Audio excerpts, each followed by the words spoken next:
The following program is a collection of stooges talking about happenings in the sports world. It is meant to be comedic informative. The opinions expressed on this show do not necessarily reflect the beliefs of their peers, their boss, or ESPN. There may be some cuss words because that's how humans in the real world talk. If you are young, please seek permission before watching any further. Hey, Why? let's go! This show stinks, and the fact that you listen, we are very, very thankful for. McAfee on the line with a gorgeous assist. The all-time leading tackler for the Green Bay Packers. You pink! Damn it! Be a friend, tell a friend something nice could change their life.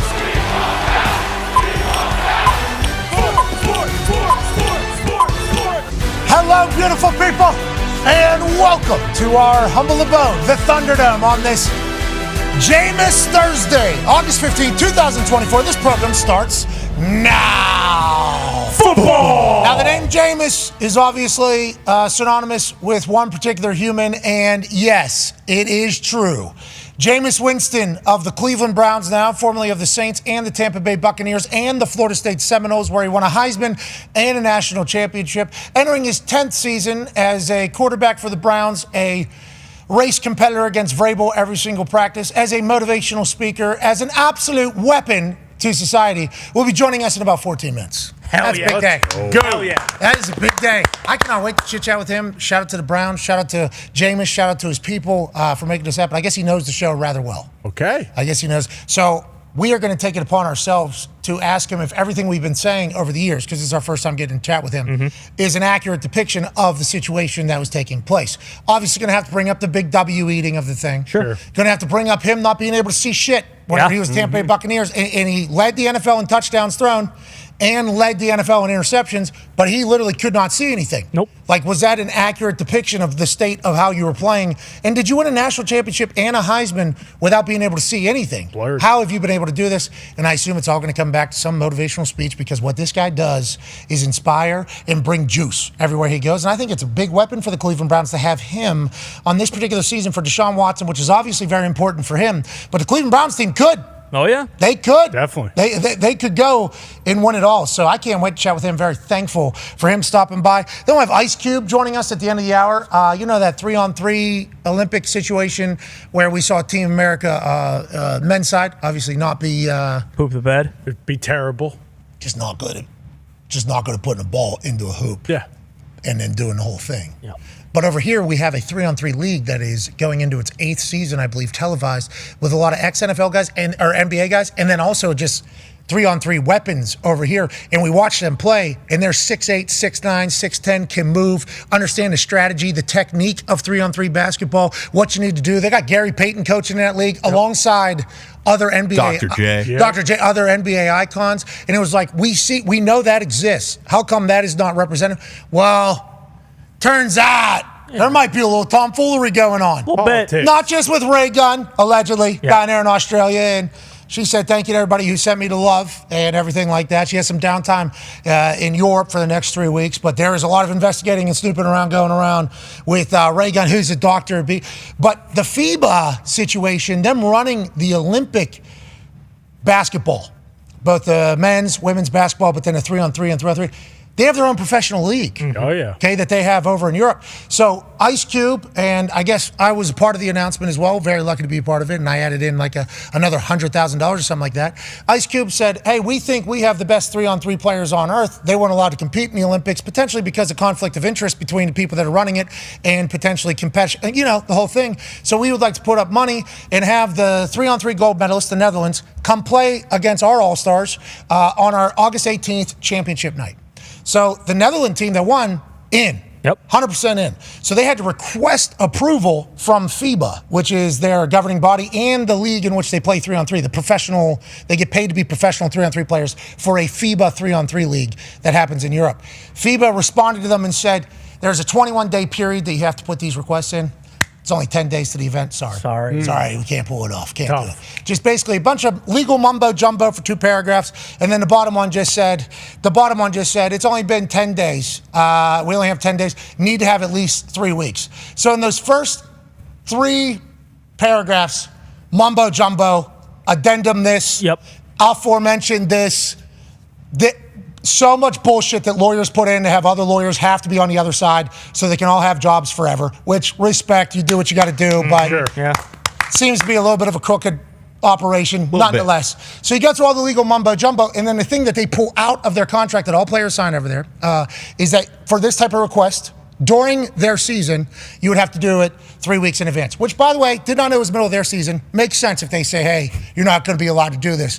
But what I fear is no matter what happens, they're going to find an addendum. So we'll talk to Ice Cube, end of the hour, see what he's thinking. Yeah. Is he done with it, or is he going to continue? What does the future look like for this? Because I think the Netherlands players wanting to do it is a big deal. Huge. I respect and appreciate the hell out of that. You win a 3-on-3 thing, they're like, yeah, when you play in the Olympics, the purpose of being one of this is to capitalize on your Olympic fame immediately afterwards. Bingo. Cereal boxes, events, conferences, speeches, appearances, $250,000 to go play 3-on-3 in Boston in front of a sold-out arena. Yeah, that would be something. So I appreciate that they're in. What will Ice Cube do? We'll find out at the end of the hour. Could break some news there. Yeah, That could be a little news breaker. I appreciate every time he stops by. Kyle Long will join us in the second hour, obviously all-pro from the Chicago Bears, from the Long football family dynasty of all the Longs. All of them. Everyone you just thought of. Yep, he's part of that family. He was a baseball player, actually, growing up. Oh, yeah. Gas, I guess. Yeah. And I assume he could hit like a... Probably. Nice, just with how athletic Pretty big athlete, Yeah, Dad, obviously, Howie, who's one of the most football players of all time, picks up football, ends up going to Oregon, starts, becomes a top 10 draft pick at guard in just a matter of years, and then he's all-pro Pro Bowl his first year in the league, and then just continues to go. Massive Chicago Bears fan. Don't know if it remained that way immediately after retirement, whenever he went and, kicked tires with the Chiefs a little bit. Then I think he visited the Raiders, and I don't know if him and the Bears are on the same page, but now it feels like he's doing media, launched his own show, and he likes what the Bears are cooking. So good news. Can't wait to chat with him. Love Kyle. Oh, yeah. Yeah, the man. Kyle is a good time. I've got a chance to hang around Kyle a couple times. Kyle's energy is literally infectious and hilarious. I hope he does incredible things with his podcast, with his show. And I think he was on CBS. Yeah, I believe so. I think he was on CBS, the pregame show. I don't know if he's still doing that or not. And then third hour on YouTube, ESPN Plus, and TikTok Live if we don't get taken down for some fugazi reason, which has seemingly been happening lately. Quite a bit. Well, what's that all about? Yeah, I don't know. Good China. question. They're trying to get us? What are they trying to get us for? What do we do? trying to get everybody. Having a good time. We're just announcing the news, Yeah. things that are happening. We love the TikTok community. Love it.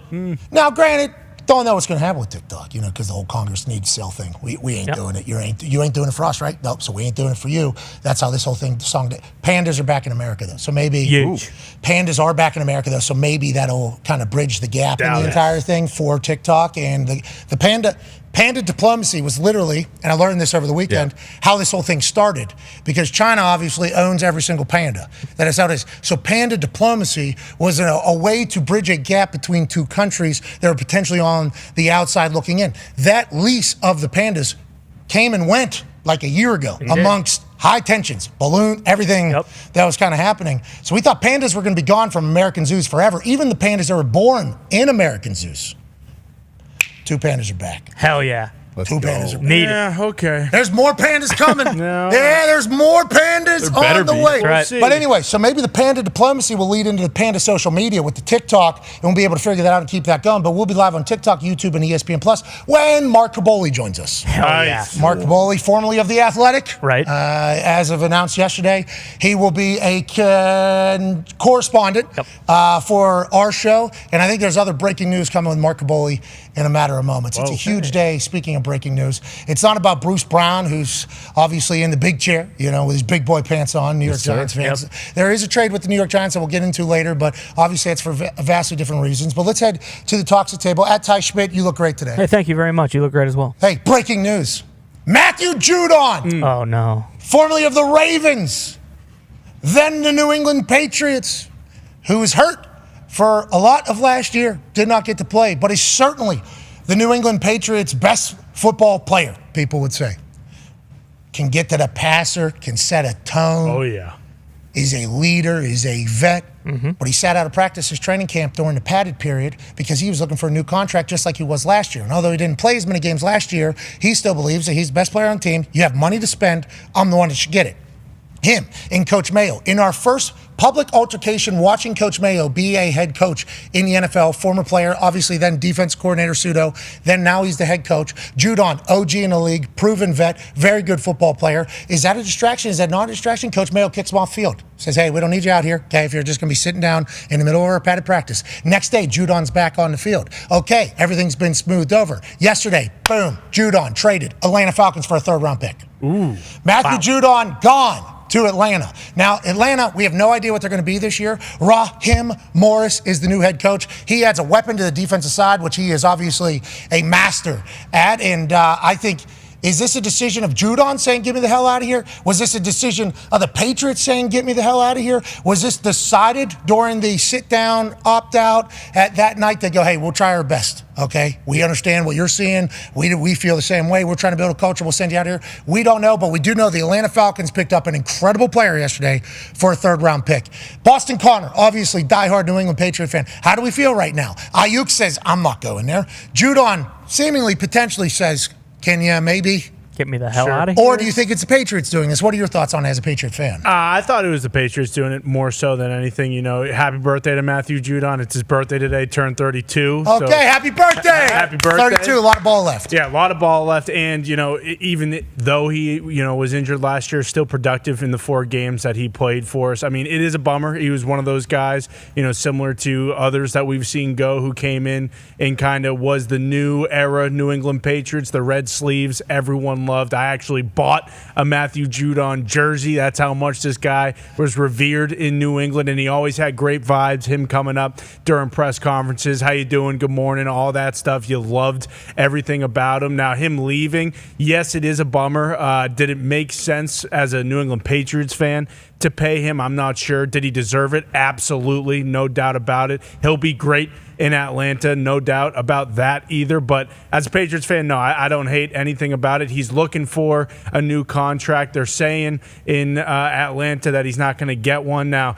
Obviously, wait a minute. The assumption would be that, you know, you're going to trade for a guy and get him. The Hassan Reddick situation being kind of an outlier. That usually doesn't happen. But then you look at Atlanta, you know, they told Bill Belichick to kick rocks. They paid Kirk Cousins $80 million off a torn Achilles, and then they drafted Michael Penix. So I'm not assuming anything when it comes to Atlanta because I kind of look at them as the NFC Jets at this point. But whoa, no, I do. I do think he should get a contract. That's not fair. We like the Atlanta Falcons. Oh, yeah, absolutely. I like the New York Jets. You know, I think they're going to be great. Now, you picked them to win the Super Bowl. Yeah. Now, do I think that they make good decisions? No. Do I think that the Falcons make good decisions? Absolutely not. And I still like Raheem Morris, but I'm just saying they're the only team Bill Belichick wanted to go to, and they said no to him. But no, this is a great trade for them. Personally, I think it's a great trade for the Patriots. You got guys, Keon White, Josh Uche, who he is more so the one after this year you would hope that the Patriots play. They gave him a 1-year deal to come back. He decided,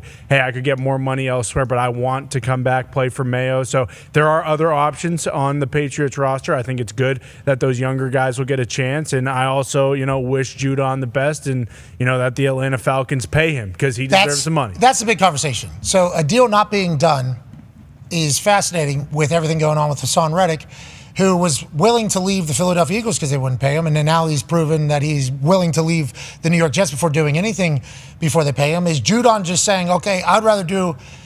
Is he just acknowledging, I guess, that, okay, I'm doing this last year just in Atlanta instead of New England. This was completely New England's decision. That's why it's like, I'm very intrigued to see who and how this all came about. Because if they're handling this like how they would, and I'm not saying everybody's going to do it, and we've given a lot of love to Bill Belichick, but how could you not? Greatest GM and head coach in the history of the NFL. Stats prove it, numbers prove it, trophies prove it, you name it. Yeah. Everything proves it.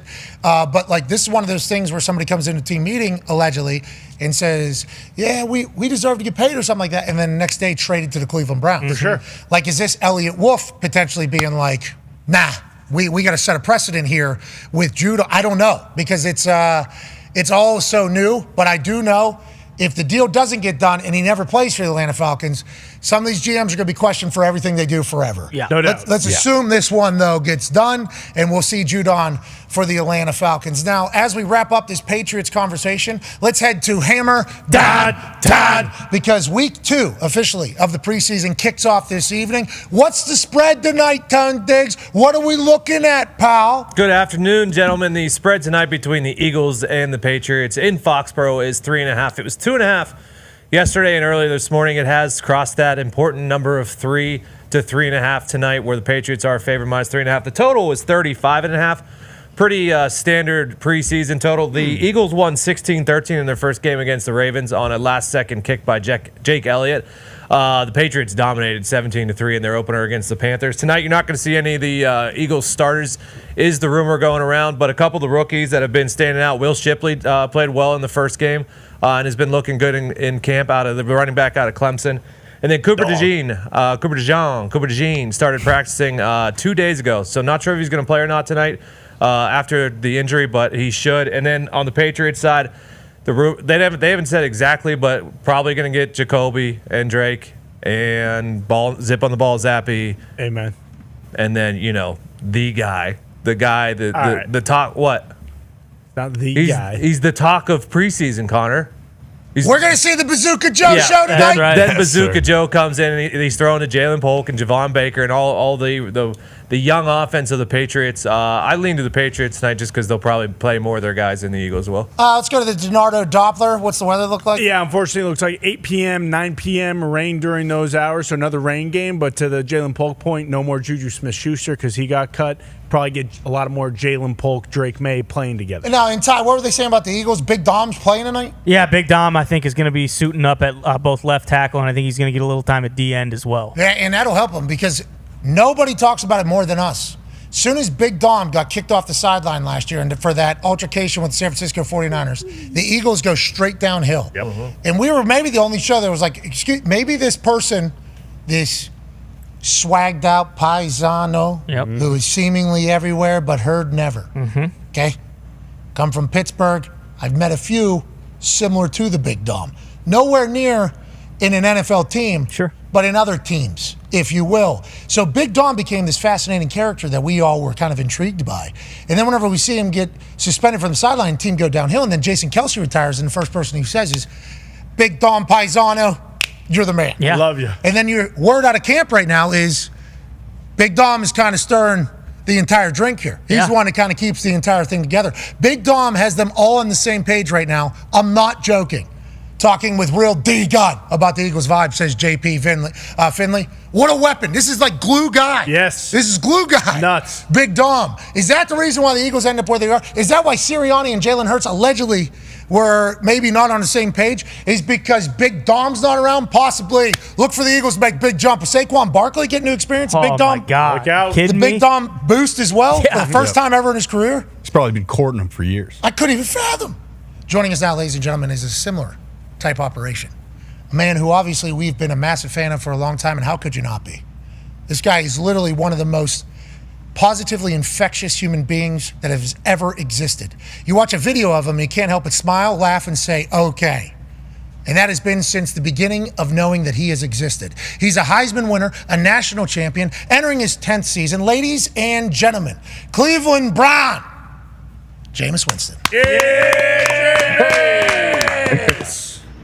Jameis. Man, Pat, I'm so honored to be on your show. No, Jameis, we are the ones that are honored. Boys, is that not true? That is 1,000% I got goosebumps right now. Yeah, hey, we got goosebumps right. Oh, no. See, too much electricity. I know. Too much electricity actually just sent the connection into absolute Wayfair. No. He's in Cleveland, Ohio. There's a lot of electricity. Everybody's excited. The Browns, the dog pound, that affects the... Actually, I think it's a lack of electricity. Their power's been out for like 3 weeks up there. Yeah, is the hamster not on the wheel? Really? Since SummerSlam? It might have been the case. It might have been Jelly Roll or that drummer, Cody. Yeah. The drummer, Cody, and Jelly Roll might have came together too strong for a power surge throughout the entire city of Cleveland. And I want to let you know, I haven't asked them personally, but they are sorry about that. But that is something they're known to do, just like Beyonce at the Super Bowl halftime down there in New Orleans. That's right. When Jelly Roll's on a stage and Big Cody's on the drums behind them, sometimes it's a little and the whole city has to feel the effects. I get it. Makes sense. All power to the amps. The OTC, too. sucking the energy out of that place. Yeah, That would. the OTC obviously coming through.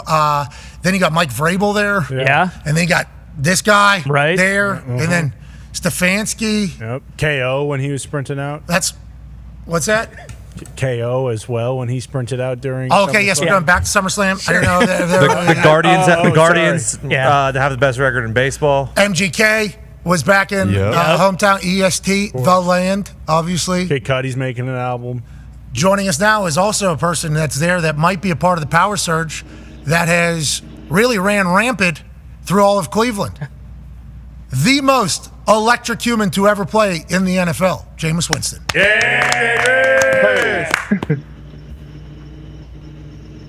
We here. Okay. All right. All right. That's We good. are here.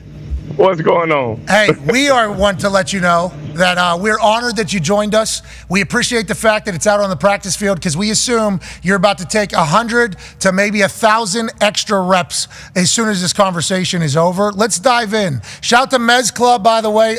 Just learned about them like within the last week. Plant protein bars, good. Okay. Good. Delicious. These are good, right? Excellent. Mwah. Oh, okay. Yeah, hell yeah. Chef's Like kiss. that. And if Jameis is wearing it, rocking it, we know it's good. Okay, look, we pulled it up here. There's a variety pack where you can get all the different flavors. Protein makes you feel good, but also vegan if you need, so you can just keep it moving. Feel your best self. Be powered, but don't feel like you got to dump. Love that. Perfect. That's Mezcla. Jameis, okay, thank you for joining us. And Yes. I'm going to bring up some things that we have said on this show about you, and we just want to know if you felt the same way in the moment or if we were accurate in saying it. We'll get to your Cleveland Browns time now because I think you are a massive benefit to that locker room, to Deshaun Watson, to everything. But let's go back in time. When you were playing at Tampa, okay, and you lead the NFL in touchdowns and then also interceptions, and then you go back to Florida State, you win a national championship, and you win a Heisman. It came out shortly after. Were you blind during those times? Is that because the way we talk about it is you were blind. You were just a blind man, and then you get LASIK whenever you get to New Orleans. And are you the most accomplished blind man in the history of football? And how big of a difference was it whenever you got your eyes fixed? Could you see things a little better? Well, I wasn't blind, Pat, but I'll tell you what, LASIK is definitely a game changer. Just the fact that I was able to actually read a stop sign that was clear, read the street signs without using Apple Maps or Google Maps. It really helped me out with my depth perception. But a lot of times at Florida State, I was squinting to look at the scoreboard, and typically we were up, most of the time when I was squinting at Tampa to look at the scoreboard, I was trying to see if I could change the score a little bit. But it really impacted my game just in terms of seeing the depth of linebackers, identifying pressures sooner, and just processing information really fast. Yeah, so you couldn't see shit. A guy couldn't see a stop sign. We got it. Yeah, well, we're happy you got your vision. I am also somebody that got LASIK, and my life changed overnight. It was like I walked into the Colts practice facility. I had no idea what the roof looked like because all the lights, everything's just so blurry. Yep. I walked in there. I'm like, this is a beautiful facility. Hey, you guys did good on this place. Like, yeah, you've been here 3 years. It's like, yeah, that was the first time seeing it. Yeah, it's a whole game changer. Happy to hear that was happening to you as well. Let's talk about some of the off-season workouts now. So, Clyde Christensen. Oh, no. Yeah. This is terrible. It's too electric. This is devil's work. Jameis needs to be hurt. He does. Yeah. We need to hear Jameis. Every day. We got outstanding questions over the last couple of years. So many. They're both outstanding and they're also outstanding. Right. Because we haven't been able to ask him for years and years and years. He was blind. Yeah. For shoot. You had to look at his phone to know what street to turn down. Couldn't see the That's stop really sign. bad. How about when I was at Florida State, I was trying to see what the score was up there. Normally we're up multiple scores. When I was at Tampa Bay, I was trying to change one of them because remember he was scoring for both teams. Yeah, exactly. Yep. But how could you not? Well, He had no idea if that person was on his team or not. He just saw a body where his playbook said body was supposed to be, and he was throwing it. Sometimes it was the other team. That's not on him. He didn't know. No, well, what are you going to do? Guy can't see a stop sign. depth perception, that's like the most important thing when it comes to quarterbacking. I think being a sniper, depth perception matters. Yep. I think being like a basketball shooter, depth perception matters. Dentist. Dentist matters. Golf matters. Being a quarterback in the NFL, certainly one of the top 10. Yeah. I think. Seeing the rush, being like, oh, okay, that DN's like 5 yards away, and he's literally like right here. How about us being like, Jameis really, I mean, right down the barrel, he had somebody. Yeah. It was like an objects in a mirror closer than they appear type situation for him with his actual eyes. Ladies and gentlemen, Jameis Winston's back. Yeah. Jameis, we're just He's quick. we're dissecting your last answer about depth perception being figured out and which jobs require depth perception the most. Quarterback, seemingly a top 10 job that needs. Sniper in the military is certainly one. Yep. Golf is one. Dentist is a big deal. Sure. But quarterback, absolutely. Okay, so thank you for your insight. Let's talk about the offseason workouts now. Clyde Christensen told us, he got a chance to be around you, quarterback coach. He said, like, Jameis is the hardest working human, and obviously he's been around Peyton. He's been around a lot of people in the past. He said your work ethic is absurd. So then in the offseason, whenever we see these workouts that you're doing, is it literally just because you've gotten bored of doing all the other workouts? You're willing to try anything? What is your workout mentality? And whenever we see another video of something you're doing, how should we view it and think about it? Well, my main mentality is to be position specific. And every time that I'm doing a quarterback drill and I'm working, I'm doing something that I can incorporate with being out there on the field. I go by the saying, me and my trainer talk about it all the time. Pressure is for the unprepared. Yeah. And when I first got in the off season, it was like first got in the NFL. It was new to me because NFL we didn't work out as challenging as we were like in high school and in college. So I always would try to work as hard as I can and as efficiently as I can. And sometimes I would end up being out there 3, 4, 5, 6 hours just working, just grinding, trying to be the best, man. Like I grew up loving Kobe, Derek Jeter. Like these are people that spend numerous hours working and redefining who they are as a player. So I just tried to give it my best. Yeah, well, I want to let you know, we appreciate everything you've given to the internet. Because, hey, some of those when some are laid out to you, like, hey, here's the workout we're going to do, your immediate thought is, yes, it's going to get me better, or have you questioned some of them too? Has there been some that have gone out that you've been like, I know it looks weird, I thought the same thing, but then the benefits are a big deal? Because, like, in my head, I've just thought of like 10 things that you have done with, just so many different movements. Was there any that you were kind of doubting and then you reaped the benefits from that you never could have expected? Oh, no. Like, the biggest thing about me is my faith. So I don't doubt a lot of stuff. When I go into it, I'm all in. I'm always there. I'm present. I'm in the now. So I don't doubt a lot of things. I just go and execute, man. I go and execute. But a lot of my quarterback drills that people may seem kind of weird are improvisational drills. Like when you're in the pocket, right, in this drill right here, I am straining like in the pocket. Obviously, I'm not going to be in the pocket for 30 seconds. Well, but those D linemen, my trainer was an NFL D lineman for 6 years. He played for the Chargers, the Redskins, in the Miami Dolphins. So when I'm in that pocket and I'm working things, I'm trying to, obviously I could do 3-step drops and throw on rhythm all the time, but a big part of the game is being able to improvise and throw in a condensed pocket. So that's some things that I try to train. Can't wait to see the next offseason. You know what I mean? Can't wait to see the next offseason, what you got going on. Let's move to your time now with the Cleveland Browns. And you said you're a man of great faith, and there's a lot of people that just assume you're going to be a preacher, a pastor whenever you're done, and probably have a massive congregation because the way you're able to put words together. You seemingly always up, always good vibes, inspiring, rallying. We've seen you give pregame speeches. The W-eating one obviously made the most headwaves. This past weekend with the Cleveland Browns one, home run. Yep. I think an absolute home run. I think you would view that. Do you see yourself as a future preacher, pastor? And when you're speaking, do you feel it's like an obligation of Jameis Winston to like kind of lift the mood of everybody around you? I just feel like I do whatever's required. Ultimately, like my biggest congregation right now is on Sunday when we out there playing and working together as a team, and millions of people get to see my light shine. Me and my boys saying this little light of mine every night before we go to sleep, man. So that's my prerogative. I'm a man of increase. I'm a man that's always trying to uplift, be optimistic, and encourage others. I think that's a big part of being a quarterback. And since I've been in this backup role that I've been in a few years, I've used that as as just a platform to show guys like, hey, no matter what role you're in, you can still be uplifting. You can still lift your teammates up. You can still have that energy and come to work every day ready to go. Speaking of that, for that reason, I think you've alluded to this a few times, and you kind of just did there. We feel like where you are right now with the Browns, in Deshaun Watson's quarterback room, with where they can get to, with how he can play and how the last couple years have been, you're like the perfect person to be the backup. Do you feel that as well? And is that one of the reasons why you wanted to join the Cleveland Browns? Yeah, absolutely.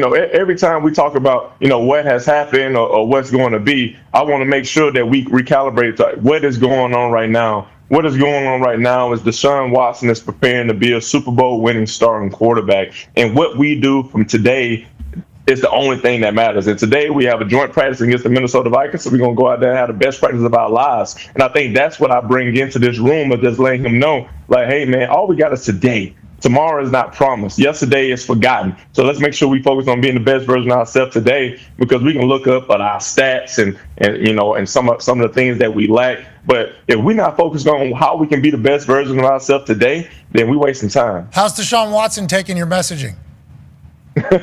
Man, it's so funny. Like, every time our coach asks a question for us, like, does anyone have anything to say? When we break down, he's like, 5? Like, he know I got something to say, because it's something I'm always going to keep instilling into him. Like, hey, man, we got to get better. We got to keep going. We got to keep being the best version of ourselves. And when he's the best version of himself, man, he's one of the best to ever do it. I love that pressure is seemingly just getting taken completely off of his shoulder. Do you feel like that is the case? Like, you're there to make his life, I don't want to say easier, but also better in this whole thing? Man, I'm here to do whatever's required. Man, he knows that to whom much is given, much is required, and he is obviously the franchise quarterback of this team, and he's looking forward to having a big year. Hell yeah, we can't wait for that. Let's talk about a new person in town alongside you. Go ahead, Con, man. Yeah, Jameis, obviously we've seen all the clips of you and Mike Vrabel racing up and down the field, and I would wonder, and I have to ask, who's winning the overall record between races, but how has it been working with Coach Vrabel, and what does he bring to the table? And do you guys, bounce pregame speeches off each other? Maybe, hey, what do you think the team needs today, or what is it like working with Vrabel? It's been a privilege working with him, obviously, because of the Super Bowl caliber coach and player that he is, but just the wisdom that he possesses from being in one of the greatest dynasties that the NFL has ever seen, and coming off of being an NFL head coach, man, he's just hungry. He knows he's going to be an NFL head coach again, probably pretty soon. However, he's taking this thing by storm. Our races are sure competitiveness. We just going out there doing routes versus air. We're sprinting to the other side. We're setting the tone. It's one of the first things that we do before we get into our team periods, and we just set the tone. We let everybody know that, hey, we're here. We're here to show up and show out. And I just love the leader that he is. I love the little details that he's able to give to our team from a head coach's perspective and as a player's perspective. On your mic'd up that was released, I think, by the Browns, you're standing next to him at one point during the game. So obviously you guys have a great relationship. And if we know anything about anybody, if they were able to be around you, I think they would choose to do so. I would like to be around Jameis Winston just because of the energy. But as soon as somebody catches the ball, he's like, get upfield. He's like coaching on the sideline. Absolutely. And he has, like, I don't want to say he has no pressure, but seemingly no pressure at all to be doing it. It feels like what Cleveland has is special. Now, Vrabel obviously knew you're new there, but their culture had to be pretty strong to welcome in 2 new people and for you guys to feel as comfortable as you are. Do you agree with that? Like, do you feel good about the culture that Stefanski and them have put together over there the last few years? And how about this year going into the season? The leadership. Man, the leadership here is phenomenal. And it starts top down with our owner, Jimmy and D. Haslam, and it starts with our GM, Andrew Berry and Kevin Stefanski. Like, they are just doing an amazing job providing a supporting cast that is built for us to win. Like, everything here, like, this is the first place that I've been that has a player development department. Like, I am so blessed that we have people that are actually looking into how are we going to develop these players, how are we going to be the best version of ourselves every single day. And it's just so exciting just to see the people here. Obviously, you've been in Indianapolis, so you know the importance of having a fan culture that's so important. But when you walk in the building and people are happy to be at work because they get a chance to put on Browns gear, like just the love for this football team in the city is amazing. And, you know, and I experienced that, you know, some in New Orleans, just all the support and all the love for football that they have. And this place is very similar, but to a point where, like, we're up north, like, all we have is football. You know, all we have is the Browns. You know, obviously people say, oh, we got the Buckeyes too. But in terms of the NFL, all we have is the Cleveland Browns up here on this lake, and we're looking forward to making some hay. And it starts with the people that are in the leadership roles showing that they will do whatever it takes for this team to be successful. I love to hear that. Not a lot of people have ever said that about the Browns in the history of the Browns. Nope. So I bet you the Browns people and Browns fans are very thankful for it. Have you been working? Hey, before we let you go, we know you got to walk through. Have you been working on your bark at all for that dog pound? I assume you're going to have a good bark by the end of the year for that dog pound out there. Well, you know, I'm going to be barking. I ain't no puppy now. I'm a big dog over here. So I'm going to make sure I'm going to have a big dog bark. You know what I'm saying? We appreciate the hell out of you, man. Good luck this year. Thank you for taking time. All right, thank you, Pat. I'm grateful for this opportunity. Hey, we hope it happens again, bro. Because all we have is right now. No doubt. We're going to enjoy this. Yeah. All we got is today. That's why they call it the president's gift, baby. Ladies and gentlemen, so are you, Jameis Winston. Hey, Jameis. I'm just here to do what is required. Anything needed, I'll do it. Yeah. 5? Hey, how about Deshaun? Yeah. You got anything to say? Hey, Deshaun, any thoughts about anything going on? I think routes like this, but like to wrap it up, that's kind of your thing, isn't it? Yeah. Oh, do the thing, please. I didn't want to just openly ask him about the W. It seems too easy. He's probably been asked about that 1,000 times. Yeah. Had to mention it though to him. He got a good little pop out of it. Oh yeah. Mm-hmm. Every once in a while, what you're looking to do is not going to be perfection. Sure. No. You know? And the message overall. The sentiment was there. They're trying to eat a W. Everybody was. Yeah, it's better than eating an L. Yeah. Which is what he was trying to say. Yeah. There's two options here for dinner. Okay? Mm-hmm. It's either a W or an L. Mm-hmm. And I, alongside all of you, I hope, unless there's people in here that want this, we do not want the L, we want the dub. That was the message. Now, how it got delivered, certainly a little bit different, but the Browns posted a photo, a collection of photos from this past game. One of them is Jameis eating a W. So I think he is. It's aged well. Yeah, I think he is benefited. But you remember how loud it was in the moment. Oh yeah. The visual. You just didn't need the visual. I think the message was great, like we just said. But at him actually going to eat his hand, I think is where it kind of. And he got excited.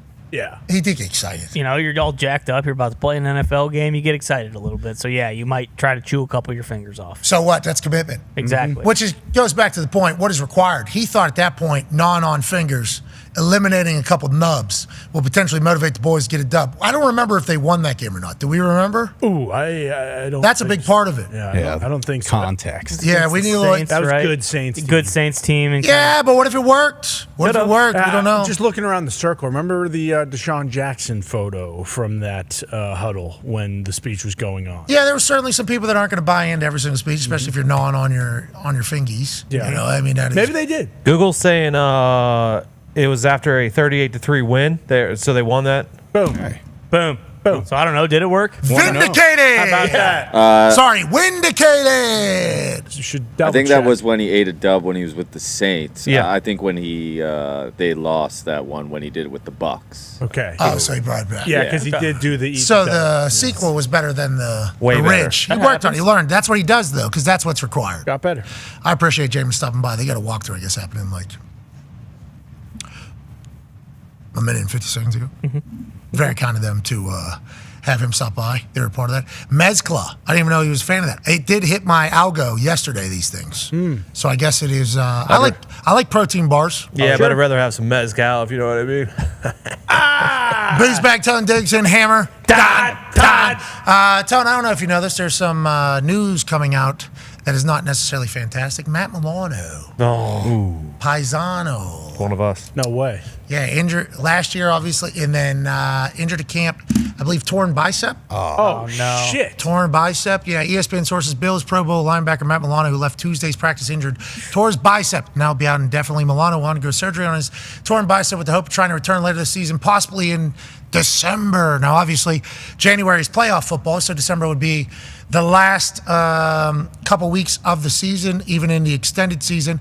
Milano was hurt last year? Yeah, he got badly hurt. Yeah, and they missed him. Yeah, big time. They missed him mightily. And now in training camp, he's out indefinitely until potentially December. Godspeed, Paisan. Yeah, that sucks. I mean, Sal Capaccio legitimately came on here and was like, I don't want to harp on one guy, but it is so nice to see Matt Milano back on the field for the Buffalo Bills. That does blow. All-Pro Poe to Miami. Veteran leadership, obviously, in the back. He's gone. Yep. A lot of people gone from that locker room. Micah Hyde also. They were there for like 10 years together, gone. Milano was a veteran leader. Great piece to get back. Man, that sucks, dude. Yeah, That's tough. a big blow. Yeah, because they let Tremaine Edmonds go to the Bears because they were like, hey, we still have Matt Milano. Yeah, they did not have a lot of depth at linebacker in the playoffs at all. Yeah, and that was literally they signed a guy like a week before he was playing. No, might have been the Steelers against the Bills. Who did the Steelers sign 4 days before the game? Jaguars, great. Miles Jack. Miles Jack. Thank you. Yeah, sorry. It wasn't the Bills. I apologize. But that did happen. Yes. At the end of the season, Miles Jack was not playing, and then on Monday He's actually an electrician at the time. Yeah, and then he plays. Doesn't look like the Miles Jack we've seen, but I wonder why. I think he was wearing like 59 or something like that. Yeah. Which, not that bad of a number, but. He was an electrician. Yeah. Yeah, work. Yeah, handyman doing his thing. We appreciate. Let's go to some NFL news that happened yesterday. Certainly a fascinating thing that I don't think a lot of us have ever seen before. If you think about the Dallas Cowboys as a whole, you think to yourself, wow, seems like it's a cluster right now. Just everything is an absolute cluster. So if you think about Jerry Jones, he's getting called out because Mike Greenberg came on here yesterday and he said he's a cheap center in sports. Cheap center in sports, this guy. Plays poker every single time with all these contracts, and he always loses, has never learned his lesson, and he's currently staring down a situation where like 4 pillars of their team are either on the last year of their contract or pissed about their current contract, and that's the speculation, that's the noise. There's no fans at their practices in Oxnard, California. Now, I know the Rams and Chargers are obviously much more established brands now at this point than whenever the Cowboys were going to LA to kind of do the entire thing. But still, everything about the Dallas Cowboys has been this franchise kind of stinks, don't they? Yep. Yeah. Even though they won a bunch of games last year, Dak Prescott was potentially going to be on the MVP conversation. They lose in one playoff game. The whole thing gets blown up. And now we're staring down a lame duck year potentially for the head coach, Mike McCarthy, who's on the last year of his contract. That ripple effect through everything. The fans turned on him seemingly. The hype is no longer. Players are pissed. The team stinks. Well, training camp, joint practice yesterday. Dallas Cowboys did something I don't think I've ever seen before. D tackle Albert Huggins in a one-on-one drill pushes equipment manager for Los Angeles Rams. Obviously, a couple of LA Rams players saw what happened, chased him down. If the audio was playing, you'd hear somebody saying, "What the fuck are you doing?" Mm-hmm. You don't push somebody who looks very young, an equipment manager. I've never seen this before. I think the Los Angeles Rams were very confused because you snap the ball whenever the center's doing a one-on-one to somebody that acts as if they're the quarterback. Their job is to get out of the way if they come close. Albert Huggins gets a win in his eyes, which I assume the center would say, "Not really. Quarterback slides the other side of the pocket. He's good. We're in a good spot." That is the conversation of one-on-ones. But then Albert Huggins just sees somebody in front of him, shoves him down to the ground. Pretty big bump from the equipment manager. Yep. And seemingly his own coach pushes him, his own players. LA Rams guys, what are we even doing? Everybody else was probably so dumbfounded by the situation. You're pushing staffers. That isn't the case. We learned he is a camp intern, just graduated college. There are some people speculating, not only in this office, but other places, that was like a high school kid possibly, because high school kids do intern and ball boy for NFL teams. That was a college kid. So Albert Huggins, who's been around the NFL, out of Clemson, 2019 draft pick, he was immediately sent off the field. Everybody's like, what is it? You don't just push equipment, man. That's stupid. That is what everybody says. Albert Huggins goes, he was just in front of his bull red. What do you want from me? Kick him off field. Well, then immediately afterwards, the Dallas Cowboys trade for an interior defensive lineman from the New York Giants in Jordan Phillips.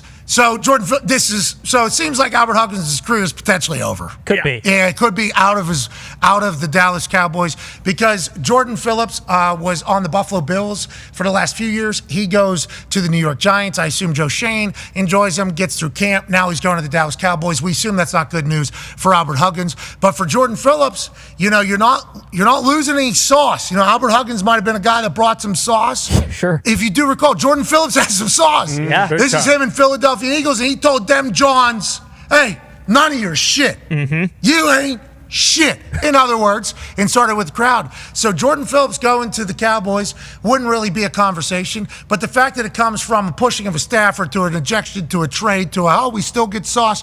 I like the thought that the Jones family is like, we can't lose that. I know we pushed a kid and a staff. We don't like that, but everything up to that we do like, right? Who can we find that potentially fills the void here? And then Jerry goes, I remember. Who's that fucking guy that was chewing out the Philadelphia? We hate the Philadelphia Eagles. Who's the guy chewing out the Philadelphia Eagles fan? Jordan Phillips? Yeah, let's get him today. Bring him in. Let's get him today. He's in there. Interesting predicament. He's never played for the Giants, obviously, so Giants fans don't mind. No. But it is crazy to see these little things happen. And one quick decision that Albert Huck, I don't think he knew what the hell he was doing in the moment. Obviously, have to know what you're doing in the moment. You can't just black out, push people and do that and be in the NFL. He's been around a long enough time to know that you can't do that. Been a journeyman too, so he knows that he isn't like a be who you can afford to be thing. But the fact that is reality in the NFL. Okay, you do something this stupid, quickly, bang, boom, off field, trade somebody else in. That's the business of the NFL in a nutshell. And the Giants, I guess, will never get a chance to experience the sauce that Jordan Phillips potentially brings. No. I from boots on the ground, he wasn't having the greatest camp, so I think he was third or fourth on our depth chart, and he's slotted to be second or third on the Cowboys. So kind of a good win for Jordan Phillips as well. All of this just solidifies that we need the D-line Netflix TV show. Yes. For a deep dive into all these characters and the happenings of the interior defensive line. I've said it since I got into the football world. Any football building you go into, if you were to mosey to the D-line room, that'll be the most entertaining room. Stop in other places, just so you know. Swing by the linebackers room, swing by the quarterback. They probably won't let you in, but swing by the quarterback room, wide receiver, running back, offensive line room. Certainly slide through a little bit of misery potentially there. Yeah. And then just poke your head into the D-line room and just see what's going on. Most entertaining group for sure. Also, 280, 290, 310, running 4.8s, 4.7s, 4.6s. I mean, it is a special group of people. Feels like Albert Huggins is potentially in the UFL after that. I don't know. There's a chance he's in the UFL. Canada, maybe. I don't know if Canada's going to. Canada's, like we saw, you can't get into it. Not this Canada. They don't want that. And if you get into our country, you can't get out either, right? That's right. In that news, there's a fee to leave, right? Yeah, locking you in. Yeah, you are screwed. You can't. You kind of just stuck wherever you are if you're. I don't know what happened. Okay, What are we talking about? Gumpy got out, I guess, before. Yeah, it was tough both ways wherever I was going. Yeah, so. Immigration is certainly something that is a topic of conversation. Our topic of conversation about it is about experiencing Gumpy being deported for 10-year ban and then having to go through the whole process was wild. But now if you want to leave Canada, I think you got to pay a pretty... Like $10,000 or something, isn't it? I think it's more than that. I think it's pretty... 28 or something. Yeah, I think it's a pretty big fee or whatever. In a year of fighting fires. Well, that's a crazy... Are we in the middle of that season right now? When is that season? The wildfires were really bad in Calgary. They have slowed down, though. But okay, so maybe we beat it, because last year they got so wild that we couldn't even remember, we couldn't see. Oh, yeah. Well, the best part is they got so wild that they actually took some of the money that they had for taking care of the fires. So, I mean... Okay, all right, Gumps. All right, Gumps. Well, we're happy everything's A-okay. Speaking of fires, this man, if you have a little fire... Let this guy's brain get by. Big fire. That's right. Mm-hmm. Everything he does is big. Everything he has been a part of has been successful. I assume there's been some flops, but the successes far outweigh those. Massive brain. Obviously, he's a writer, a rapper, a brilliant businessman, and a guy who founded the Big Three. And it's in its 8th season, I do believe, which is obviously incredibly impressive. And their championship is on August 18th. Joining us now, friend of the program, ladies and gentlemen, Icon Ice Cube. What's up, y'all? How y'all doing? Hey, I'm great, man. Thank you so much for joining us. We appreciate it. And thank you for allowing us to be a part of, the Olympic kind of figuring out how our 3-on-3 team thing happens. So let's dive into it as we remind some people who maybe didn't know. Our big three showing on the men's side in the Olympics is crop. Okay, absolute crop. Everybody was embarrassed by it.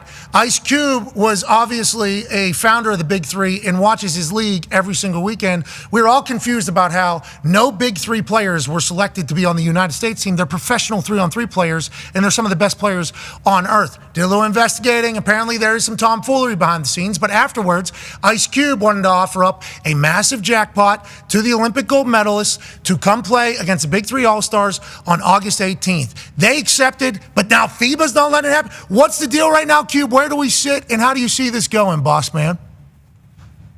I mean, FIBA's scared, without a doubt. They came with some technicality that you had. They needed a 3-week notice.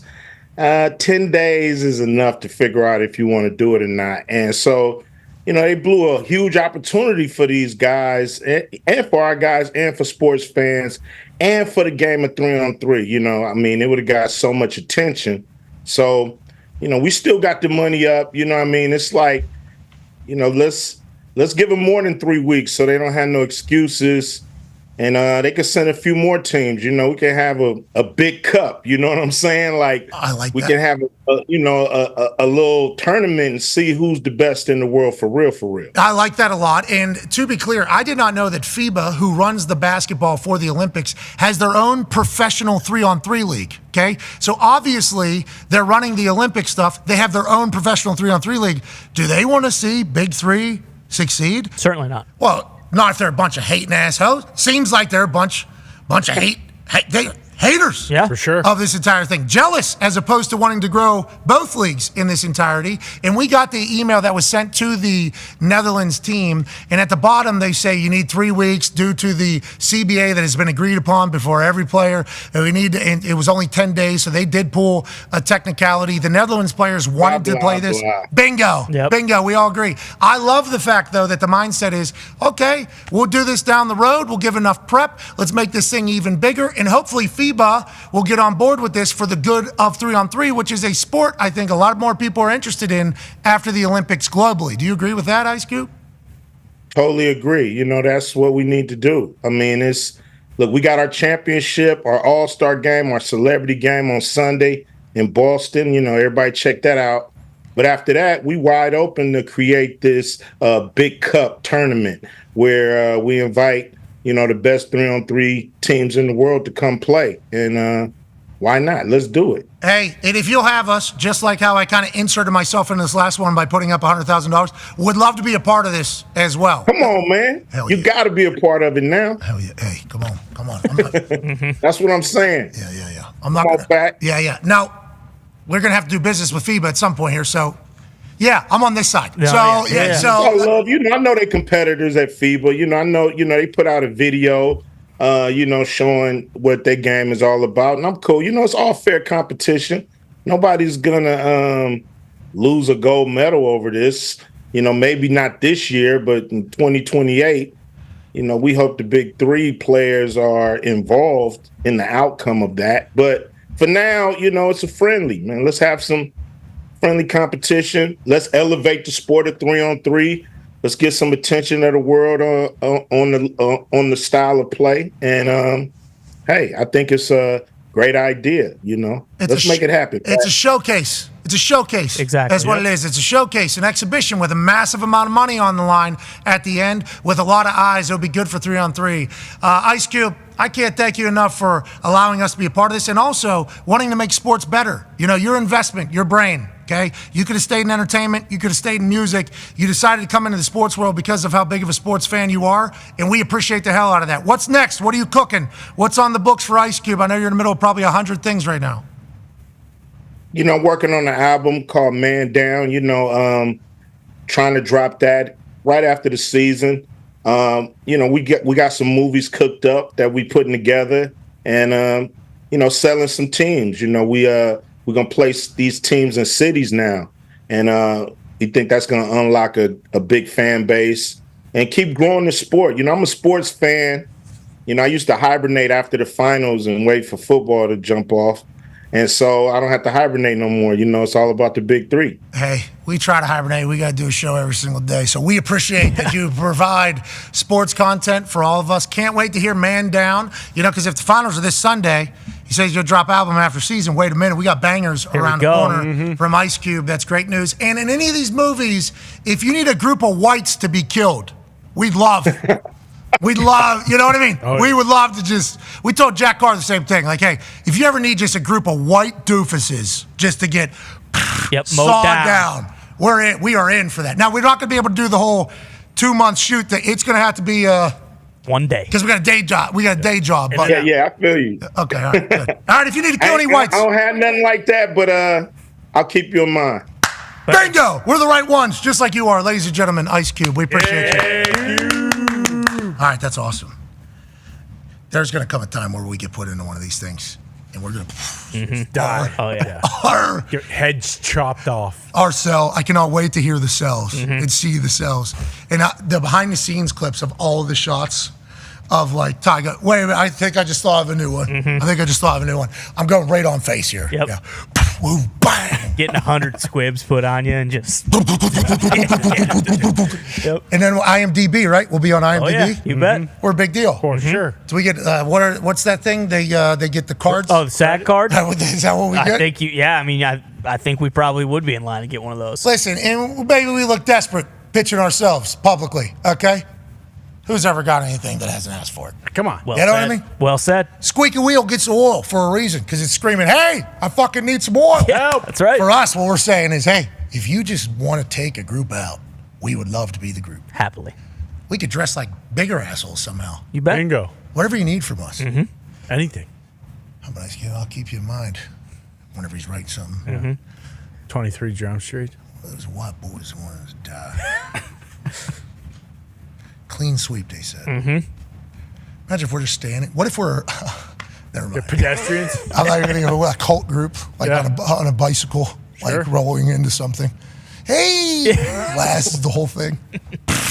That'd be awesome. What a time. Anyways, that Big Three thing feels like a big deal.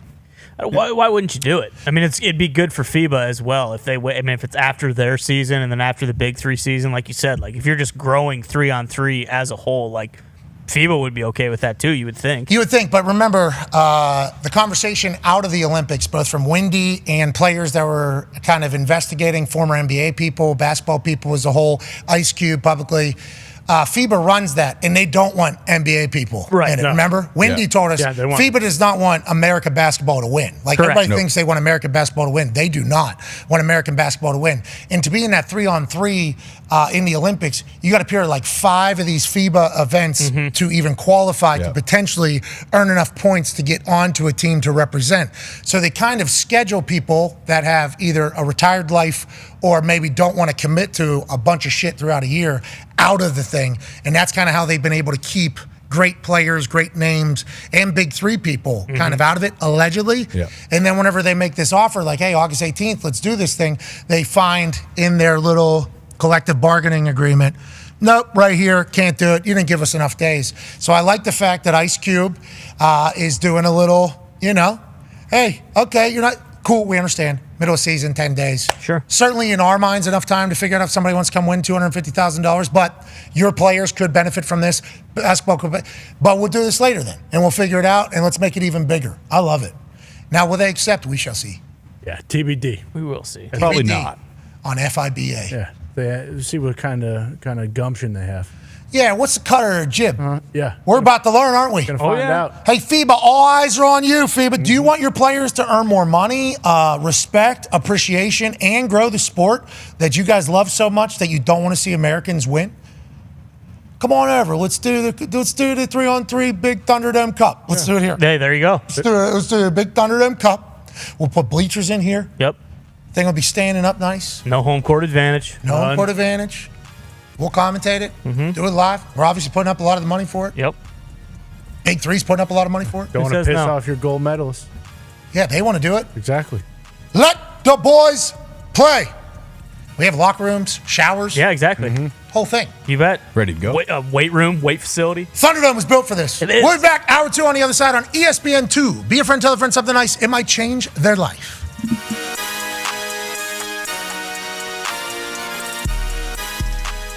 a crowd of about 30 people moving through the back end of the business field here. And in the middle of it is this black Samoan man who has become the most famous human on earth. Great guy. Ladies and gentlemen, the GOAT, Dwayne "The Rock" Johnson.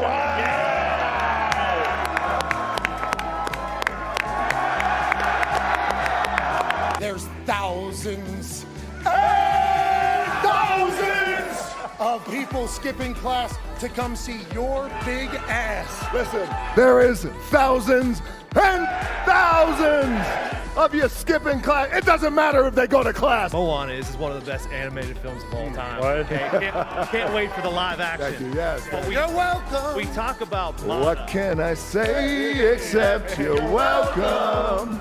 and we talk about Mana. Honestly, listen, kid, I could go on and on. I could explain every natural phenomenon. The tide, the grass, the ground. Oh, that was Maui just messing around. I couldn't let buried its guts. Sprouted a tree, now you got coconuts. What's the lesson? What is the takeaway? Don't mess with Maui when he's on a breakaway. And the temperature here on my skin is a map of the victories I win. Look where I've been to make everything happen. Look at the me, Maui just tickety-tapping. That's it.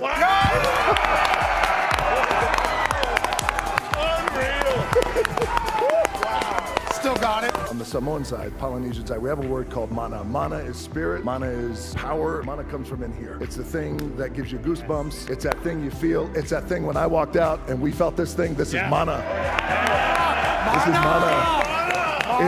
It's very, very, very real, and you could feel it. Wow. Little things like I don't get driven anywhere. I don't want to get driven anywhere. I don't like chauffeurs. Keeps me in my way just a little grounded. Like I could drive myself everywhere and not telling some guy, hey, take me here, take me there. That is something I'm going to start saying like, yeah. Because when they open your door, you feel so bad. I can open my own door, dude. They're trying to be courteous. It's their job. But also, the day I stop opening my own door is the day I become a big old bitch. Here we go. That's a big cup.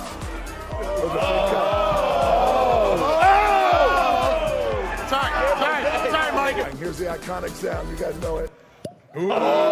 This special Terramana toast goes out to Passion. Congratulations on your show. Very proud of you. Very proud of all you boys. And to all of you,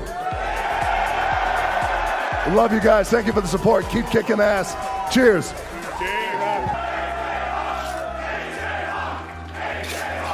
In my world, when I sit down and we're talking about movies and all this other shit, it's never this. It's never this, back with the boys, and you. So I appreciate it, and this one's to you. Thank you, boys. See you, pal. Cheers. Thank you. All right, we're going to take a 5-minute break here. Oh, hold on, one more. If you're some man. The following program is a collection of stooges talking about happenings in the sports world. It is meant to be comedic informative. The opinions expressed on this show do not necessarily reflect the beliefs of their peers, their boss, or ESPN. There may be some cuss words because that's how humans in the real world talk. If you are young, please seek permission before watching any further. Hey. Why? Let's go. This show stinks, and the fact that you listen, we are very, very thankful for. McAfee on the line with a gorgeous assist. The all-time leading tackler for the Green Bay Packers, you pig! Stop! Damn it! Be a friend, tell a friend something nice could change their life.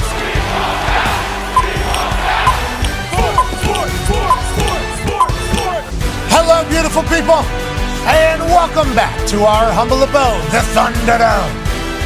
On this Jameis Thursday, August 15th, 2024, hour 2 of the program starts now. Football! It is wonderful, and week 2 of the preseason kicks off this evening. Let's go to Hammer, Dahn. Tone Diggs, what time, where at, who's playing, what's the spread? We are tonight. It is the Eagles at the Patriots. The spread is 3.5. The total is 35.5. I believe kickoff is 8 p.m. if I'm correct on NFL Network. You're going to see Kenny Pickett for the Eagles. You know, last year had one of the greatest preseasons of all time. We'll see if that continues. And then the youngsters for the Patriots, including Drake May, who last week we saw him come and play in the rain and just put on an absolute clinic, taking snaps, handing the ball off, and dumping it off. We may see a little bit more tonight. I love that the game's at 7 p.m. Yep. and not 8 p.m. But the reason why he said 8 p.m. is because 8 p.m. is when the rain starts. That's right. Allegedly is when, and that's when the real game begins. Exactly. You're talking preseason football and monsoon for the second straight week for the New England Patriots. That's what we're here for. That's when the game starts. 7 to 8, though, we'll be obviously watching and judging who's going to make the team, who's going to be a starter, who's an unsung hero, and is Big Dom, the man in Philadelphia. Yeah. What's he going to do? Call plays tonight, Yeah, maybe. make a couple tackles. I hope so. That's the Talk to the Table at Boston Connor and at Ty Schmidt. Bruce Brown right there is a part of the Hammer Dahn podcast, which is a sports gambling show that goes out of this Thunderdome every single day that we are live, about 15 minutes after we stop. And you can find that at youtube.com. And I'll tell you what, Hammer Dahn has been on quite a run. Yeah, they have. These boys are good gamblers. Oh, yeah. Great. Now, can that change at any given moment? Potentially. Let's go to one half of the Hammer Dahn Cowboys. Bubba Gumpino in the back. Gumpy, how have we been gambling? I know, is soccer happening? I know you're the greatest footy gambler that I've ever encountered. Big news. I know you guys been waiting for this. La Liga actually kicks off today. Okay. Yeah. Shut up. Yeah, And that's then, the one in Spain. No way. And then we got League, Premier League. All the major leagues are back this weekend except for the Bundesliga in Germany. Mbappe scored in his debut yesterday, and we're all the way back. Scored his first game. And what? USA. There you go. There's the biggest news. That's a huge get. I don't know if people realize how good of a manager Pochettino is. Okay, Mauricio Pochettino, and that's an AI photo of that man. There's no way that's a real photo of that man that we hired. There's no way that is what he SNL guy. actually looks like. If that's Chin an up. AI, It's the guy from SNL. this guy's a real deal. Hey, Pochettino, hey Paisan, welcome to the country. You dude. take All right, you take Tottenham. He's to Argentinian. You take Tottenham to a Champions League final. You're a good gaffer. He's from Argentina. He's from Argentina. That's huge. His name's Okay, Gaffer. that's where Methy's from. Methy, also American, so Argentinian, now American. Right. So shout out to Pochettino. I believe there's a little bit of hold up, though, right? Yeah. I believe Chelsea still owes him money, and he cannot formally take the position until that is. Chelsea is maybe what's the word for it? The biggest assholes in world football. Is that the word for it? Okay. So besides what they're doing with Pochettino and not finishing this so he can sign with US, they're just signing more and more players and ruining players' careers because they won't sell them. They have about 40 people on their team right now that are all like world-class players. What's Chelsea doing? Who owns Chelsea? An American, Todd Bowley. Come on, Todd. Let the American Pochettino get back here and coach the boys. You'd think he would. You would think he would. How dare they do that to our Punch? That's our Punch. That's our Pochettino. Son of a bitch. Wait, Todd Bowles owns Chelsea Todd too? Kaboly. Kaboly. Kaboly. It's Kaboly's brother. Kaboly will be on the show next They hour. do look alike. Mark Kaboly, potentially a part of the family that owns Chelsea, also definitely a part of our family this season. Can't wait to chat with him in about an hour. Joining us now is a man who has all the soccer scoops from Manatee, Ohio, college football national champion, Super Bowl champion, all-time leading tackler for the Green Bay Packers, AJ Hawk. We got our guy, maybe. If Pochettino's a lot out of the Chelsea code, we got our guy. Liga's starting up. We got our guy. Mbappe's doing his thing. Yep. Soccer's on fire, AJ. Yeah, soccer is back. A big off season that they had. I guess we took about 10 days off, and here we go. We're back to having tournaments every single weekend, and each one is their version of the Super Bowl. So, yeah, I can't wait for soccer season. A lot of Super Bowls in soccer. Yeah, well, they have multiple NFLs. Yeah, we got the Leagues Cup this weekend in the MLS as well. Who's in that one? Well, Riverhounds? Columbus knocked out Inter Miami during the week. What? So Messi's not even in it. But Messi's not playing. Yeah, Messi's done. Oh, you're right. He'll be He's back done. for the playoffs. Yeah, he's definitely done. These are the playoffs. Wait, the MLS If they Cup make isn't it. the playoffs? This is not the playoffs. Remember? The playoffs happen at the end of the season for the MLS. Now, remember, we learned this last year because Methy debuted in the MLS Cup. They win 4 straight games, 5 straight games, and then whenever the actual MLS season came back, none of those games counted. So Miami was in dead last still because before Methy got to Miami, they were crop. So then they're very good, and then none of those games counted, remember? Then we moved on. They didn't make the playoffs. What? Now, Methy gets hurt in international play, that ankle looked like it was a damn soccer ball. Yeah, it did. He's crying. What is it? Crying because his potential last international appearance ends with him, obviously, with a balloon for an ankle. And now, with how long the MLS season is left, they're saying he might not even play. Well, if the MLS, They might not even play the rest of the year. What's the back name of for the the trophy? playoffs. What's the name of the trophy if the MLS Cup isn't the MLS Cup? So there's the Supporter Shield for best regular season. Who? The Supporter The MLS Shield. does do it a little bit different than most leagues because Of most course. leagues. Here we No, go. but Here most it is. This leagues, is the- you just win the league and it's over. MLS has their league, and then they also have a playoffs at the end. Most other leagues do not do So that. Where's Is this a Shane mid-season- Gillis? Where's Shane mid-season Gillis tournament when or you need what? him? Leagues Cup. Leagues yeah. Cup is a mid-season Yeah. tournament. It's with, Okay. well, how do you say it? La Liga League. MX? But Yeah, they say, it's like, Liga MX and MLS. And No, GPSL that- or whatever. No, that's a different cup. That's George the US, St. That's the Pierre. US that's Open the US Cup. Open Cup. George That St. Pierre's has, playing that now? has the NASL and Anyways, the let's move MLS. along. AJ, massive trade yesterday in the NFL. What the fuck, dude? No kidding. That's probably a big part of the problem. Yeah, Four I'd trophies in say. the We MLS. always got footy. It's the We best. need to- Never we need to- stops. need It's to what we delete want. MLS from our brains for the rest of No, our we lives. don't. It's just the what we need Leagues to do. Cup, the US Open Cup. They the just got Supporter Shield. Olivier Giroud with LAFC. Marco Royce. Marco Royce is on LA Galaxy. Hey, who's that MLS is 14-year-old? cooking. I want the 14-year-old to play, and I don't Basketball. Like, I don't Yeah, like the, me too. No, come on, Cav needs to stay in Jamal. soccer. We need him for the future, especially if we're getting Pochettino. Yeah.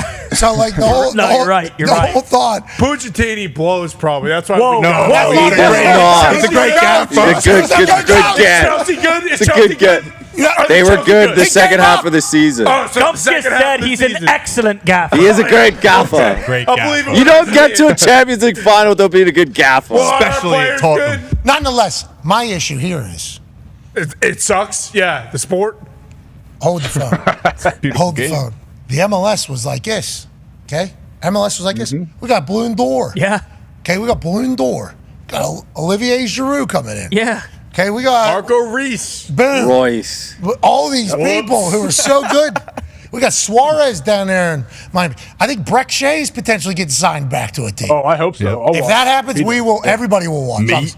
Jeff Cameron and Meat, I think, are about to be playing for a team, and if they're playing, we're definitely going to watch. But then we get the new one, the next one. Yep. Youngest 14-year-old, and they're like, yeah, whenever he becomes anywhere near an age that he can agree to, he's fucking out of town. Why is he not staying in the MLS? Like, homegrown guy.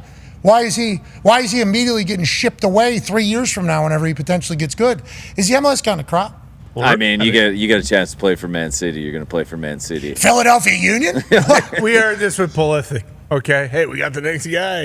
As soon as he gets to when he's of age, I'm sure the U.S. soccer team is going to be great.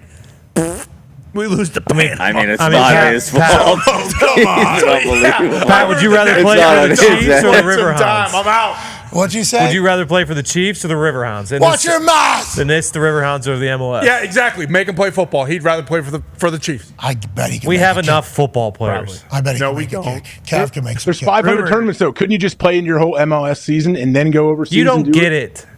I know. You don't I know. He's Nobody not does. splitting time in the MLS and other leagues. Why? The MLS is the best league. You get in the MLS, you don't play anywhere else. Anyways, Yeah, that's what they said. Rumor has it he'd actually rather just go to like biology class freshman year than play in the MLS. no, he loved his time out there. He had some sauce, had the hair, had the look.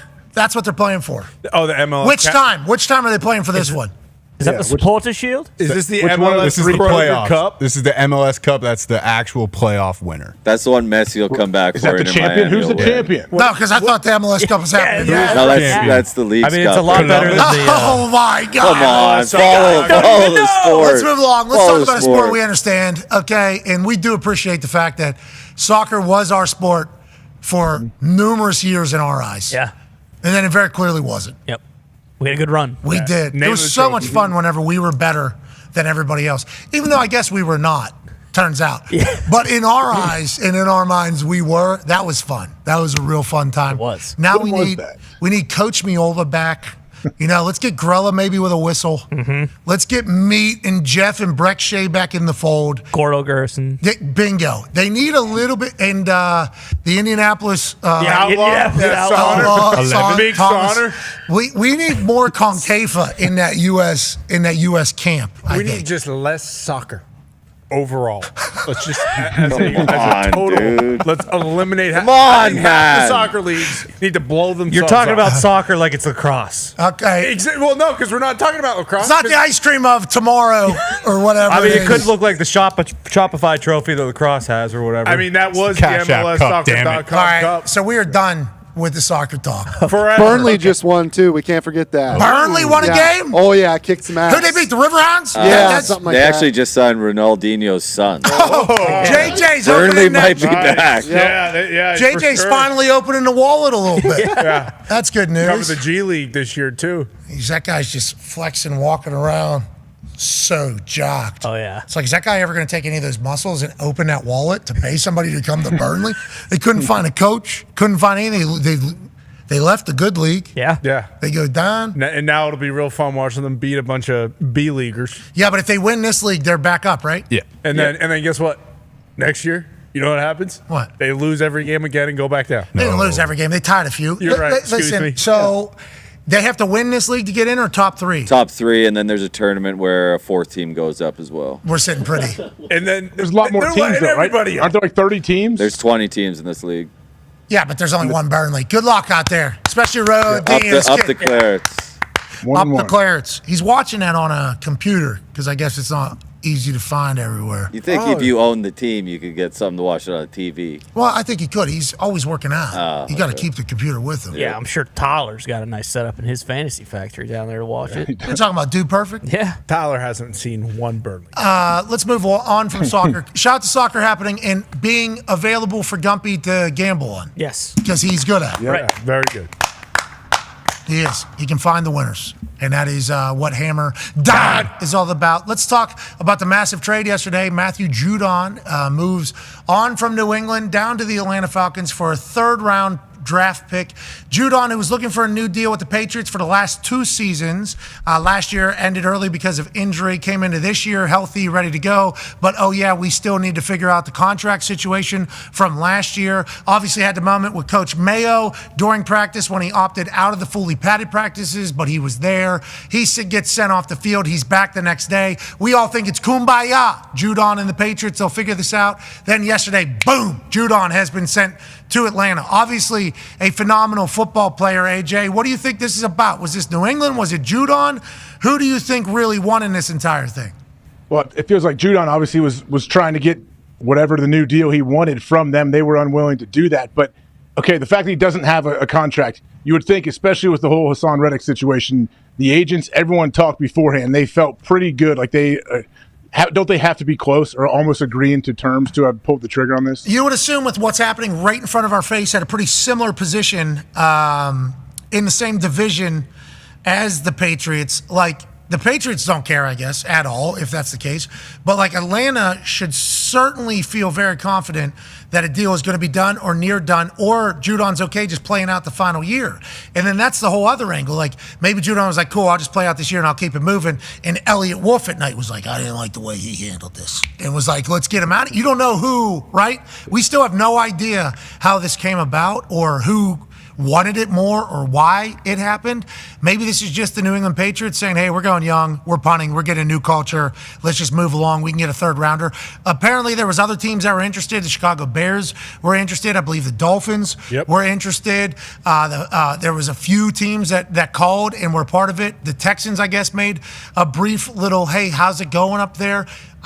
I assume anybody that knew this was possible potentially looked into it and was interested. 3rd rounder, the best option. And then if he doesn't get a deal done and doesn't play, boy, I mean, with the Penix stuff, with the Kirk Cousins stuff, with the offseason stuff, it'll certainly be quite a talking point for everybody about how you can't have this happen while the biggest situation in this particular thing is happening at the same exact time concurrently.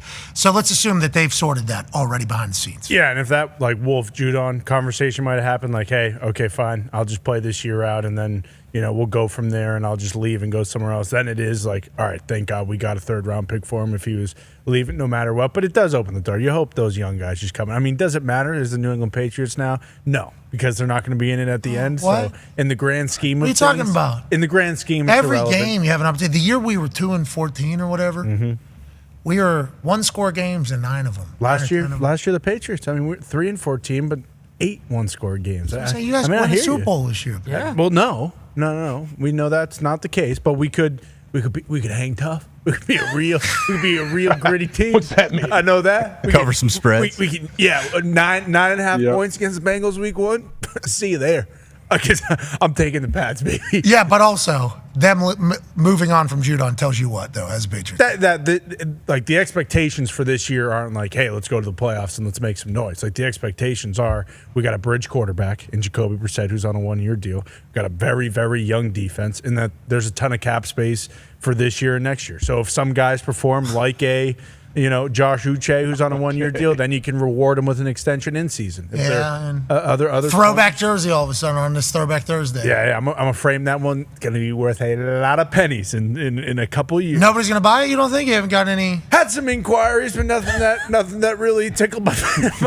You need to take that to Facebook Marketplace. From what I've been told. That is maybe the spot, or eBay potentially. Yeah, maybe I keep it because who knows? Maybe the next number 9 is some mean cuss, and I just changed the back. Yeah. Because I really wish I did that with my Mac Jones jersey, I'll tell you that much. Yeah, there's a lot going on in New England. We have no idea how they're going to handle any situation because it's all brand new. Yeah. So who knows what this is? And what are the Atlanta Falcons saying with this move? Because this is a 1-year deal, seemingly, unless they work the long-term deal. If they end up working the long-term deal, which would make much more sense, it's like Raheem Morris saying, hey, this is who we want to build around. This is kind of how we want to do, just like Chicago did with Sweat last year. Speaking of Chicago, ladies and gentlemen, a Chicago legend.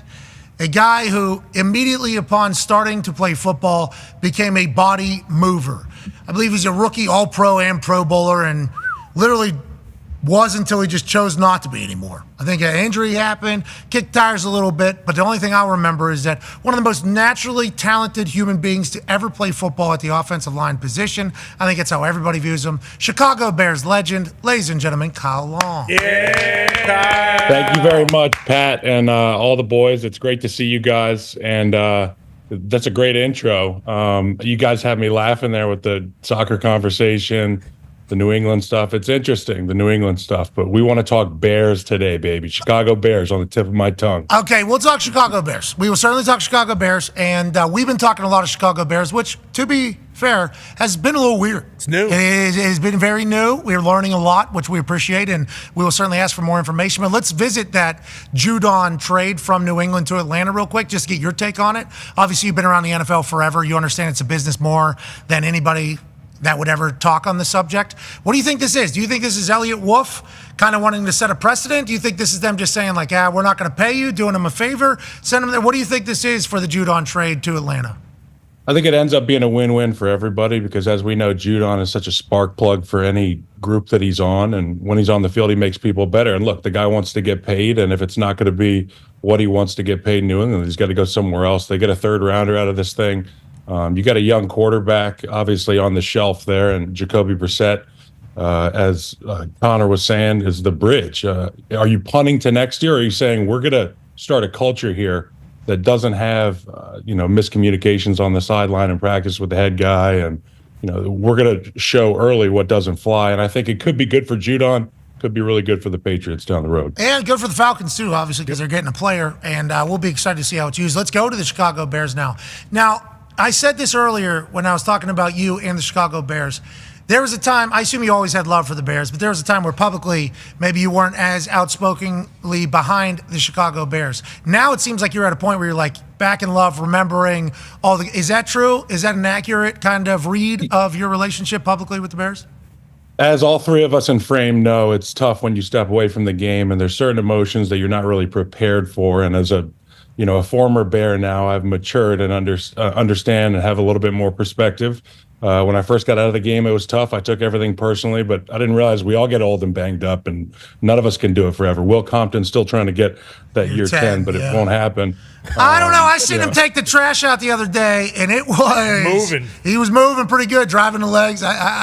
Pretty agile. He's got a little one he's chasing around. That's why he looks so damn athletic now. But as far as my relationship with the Bears, I'm excited. I'm a Bears fan, and this league is one that requires a superstar to get you to the pinnacle of it, to get you there and to win the Super Bowl. And we saw the closest thing to a superstar come this close last year in Brock Purdy, and who ended up being the supervillain at the end, Patrick Mahomes. So you need a superstar, and for whatever reason, it's been like a stench on this Caleb Williams guy since I met him at the top studio in New York City when he won the Heisman. He brought his offensive line with him to New York 2 years ago, and I got to shake his hand. He was personable.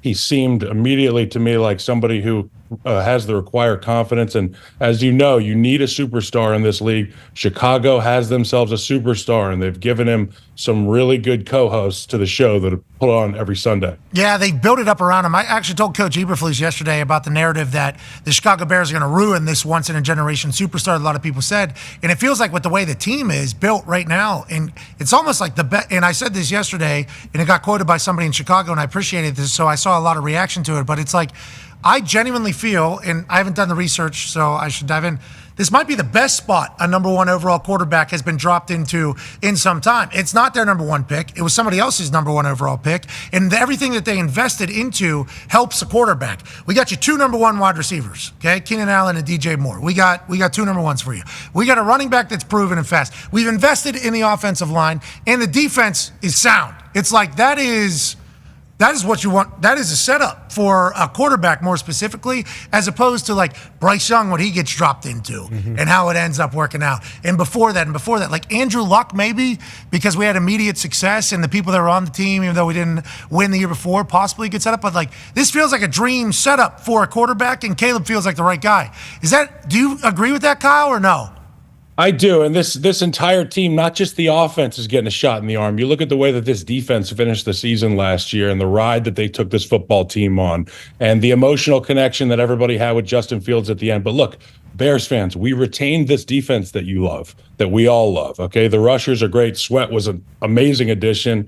But then now we get a huge tide coming to raise everything up on the offense. And as you know, it starts with the quarterback. And you mentioned DJ Moore and Keenan Allen, but I have to, also give praise to Rome Odunze. It's a guy that, in the same conference as Caleb Williams in college, and he was asked after his career, who would you want to play with from this draft class? And without the sentence being finished, he's Caleb Williams, without a question. And to see them together, it's a dream come true. I remember coming in with another rookie named Jordan Mills, started with me at right tackle. It's nice to have a guy in your situation that you can talk to in and out of the meeting rooms and communicate with on the field. And I think they're going to have a great relationship as well. Go ahead, AJ.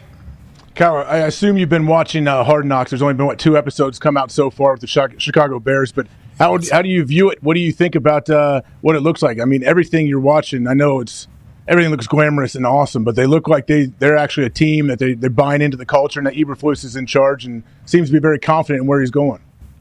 So my barber for the beard, I don't have any hair anymore, obviously, AJ, but the guy who does my beard in Chicago is Eberflus's barber. I have not been watching because I want to binge watch it. And I've been seeing all the social clips. You can't miss it on social media. But yeah, it looks like they're having fun. It looks like a team that has a fighting chance, and they know it. And I haven't seen that in Chicago for a while. They've got a guy they can rally around. It's exciting, man. Yeah, I think Rome's rookie performance and then the reaction to the room. Like, I think you can learn a lot about, like, how bought in a team is to those types of moments.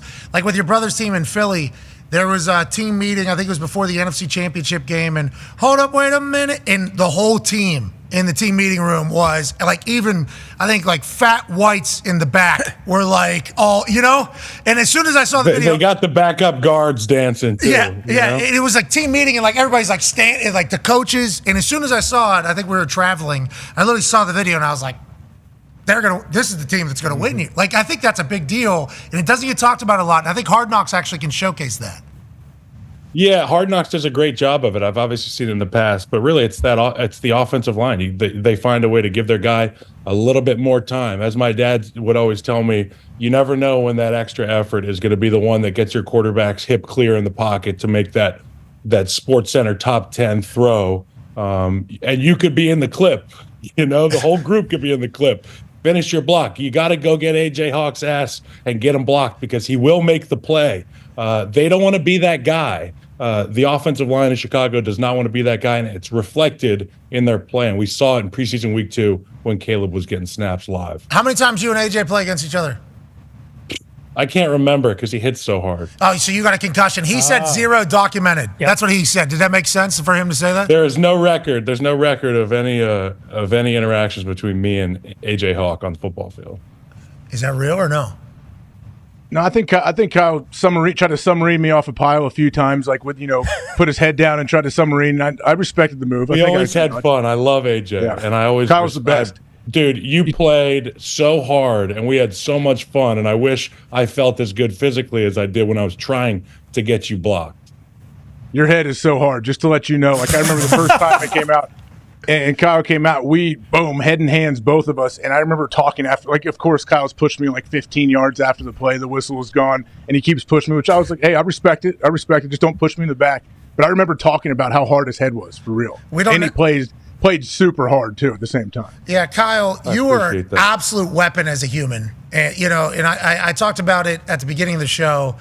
Like, I think everybody that knows you said, like, baseball could have been a guy too. Like, anything you would have done. I think the first time I saw you were in a gym in LA and you were running, and it was like, what is this thing? Like, this is not, you're not supposed to be built like this. And then obviously you go whatever number in the draft to Chicago, and then you make the Pro Bowl immediately afterwards. Yeah, what pick were you? I was a 20th pick. As a guard. So, like, I think the next pick was Indy, actually. I could have been a Colt.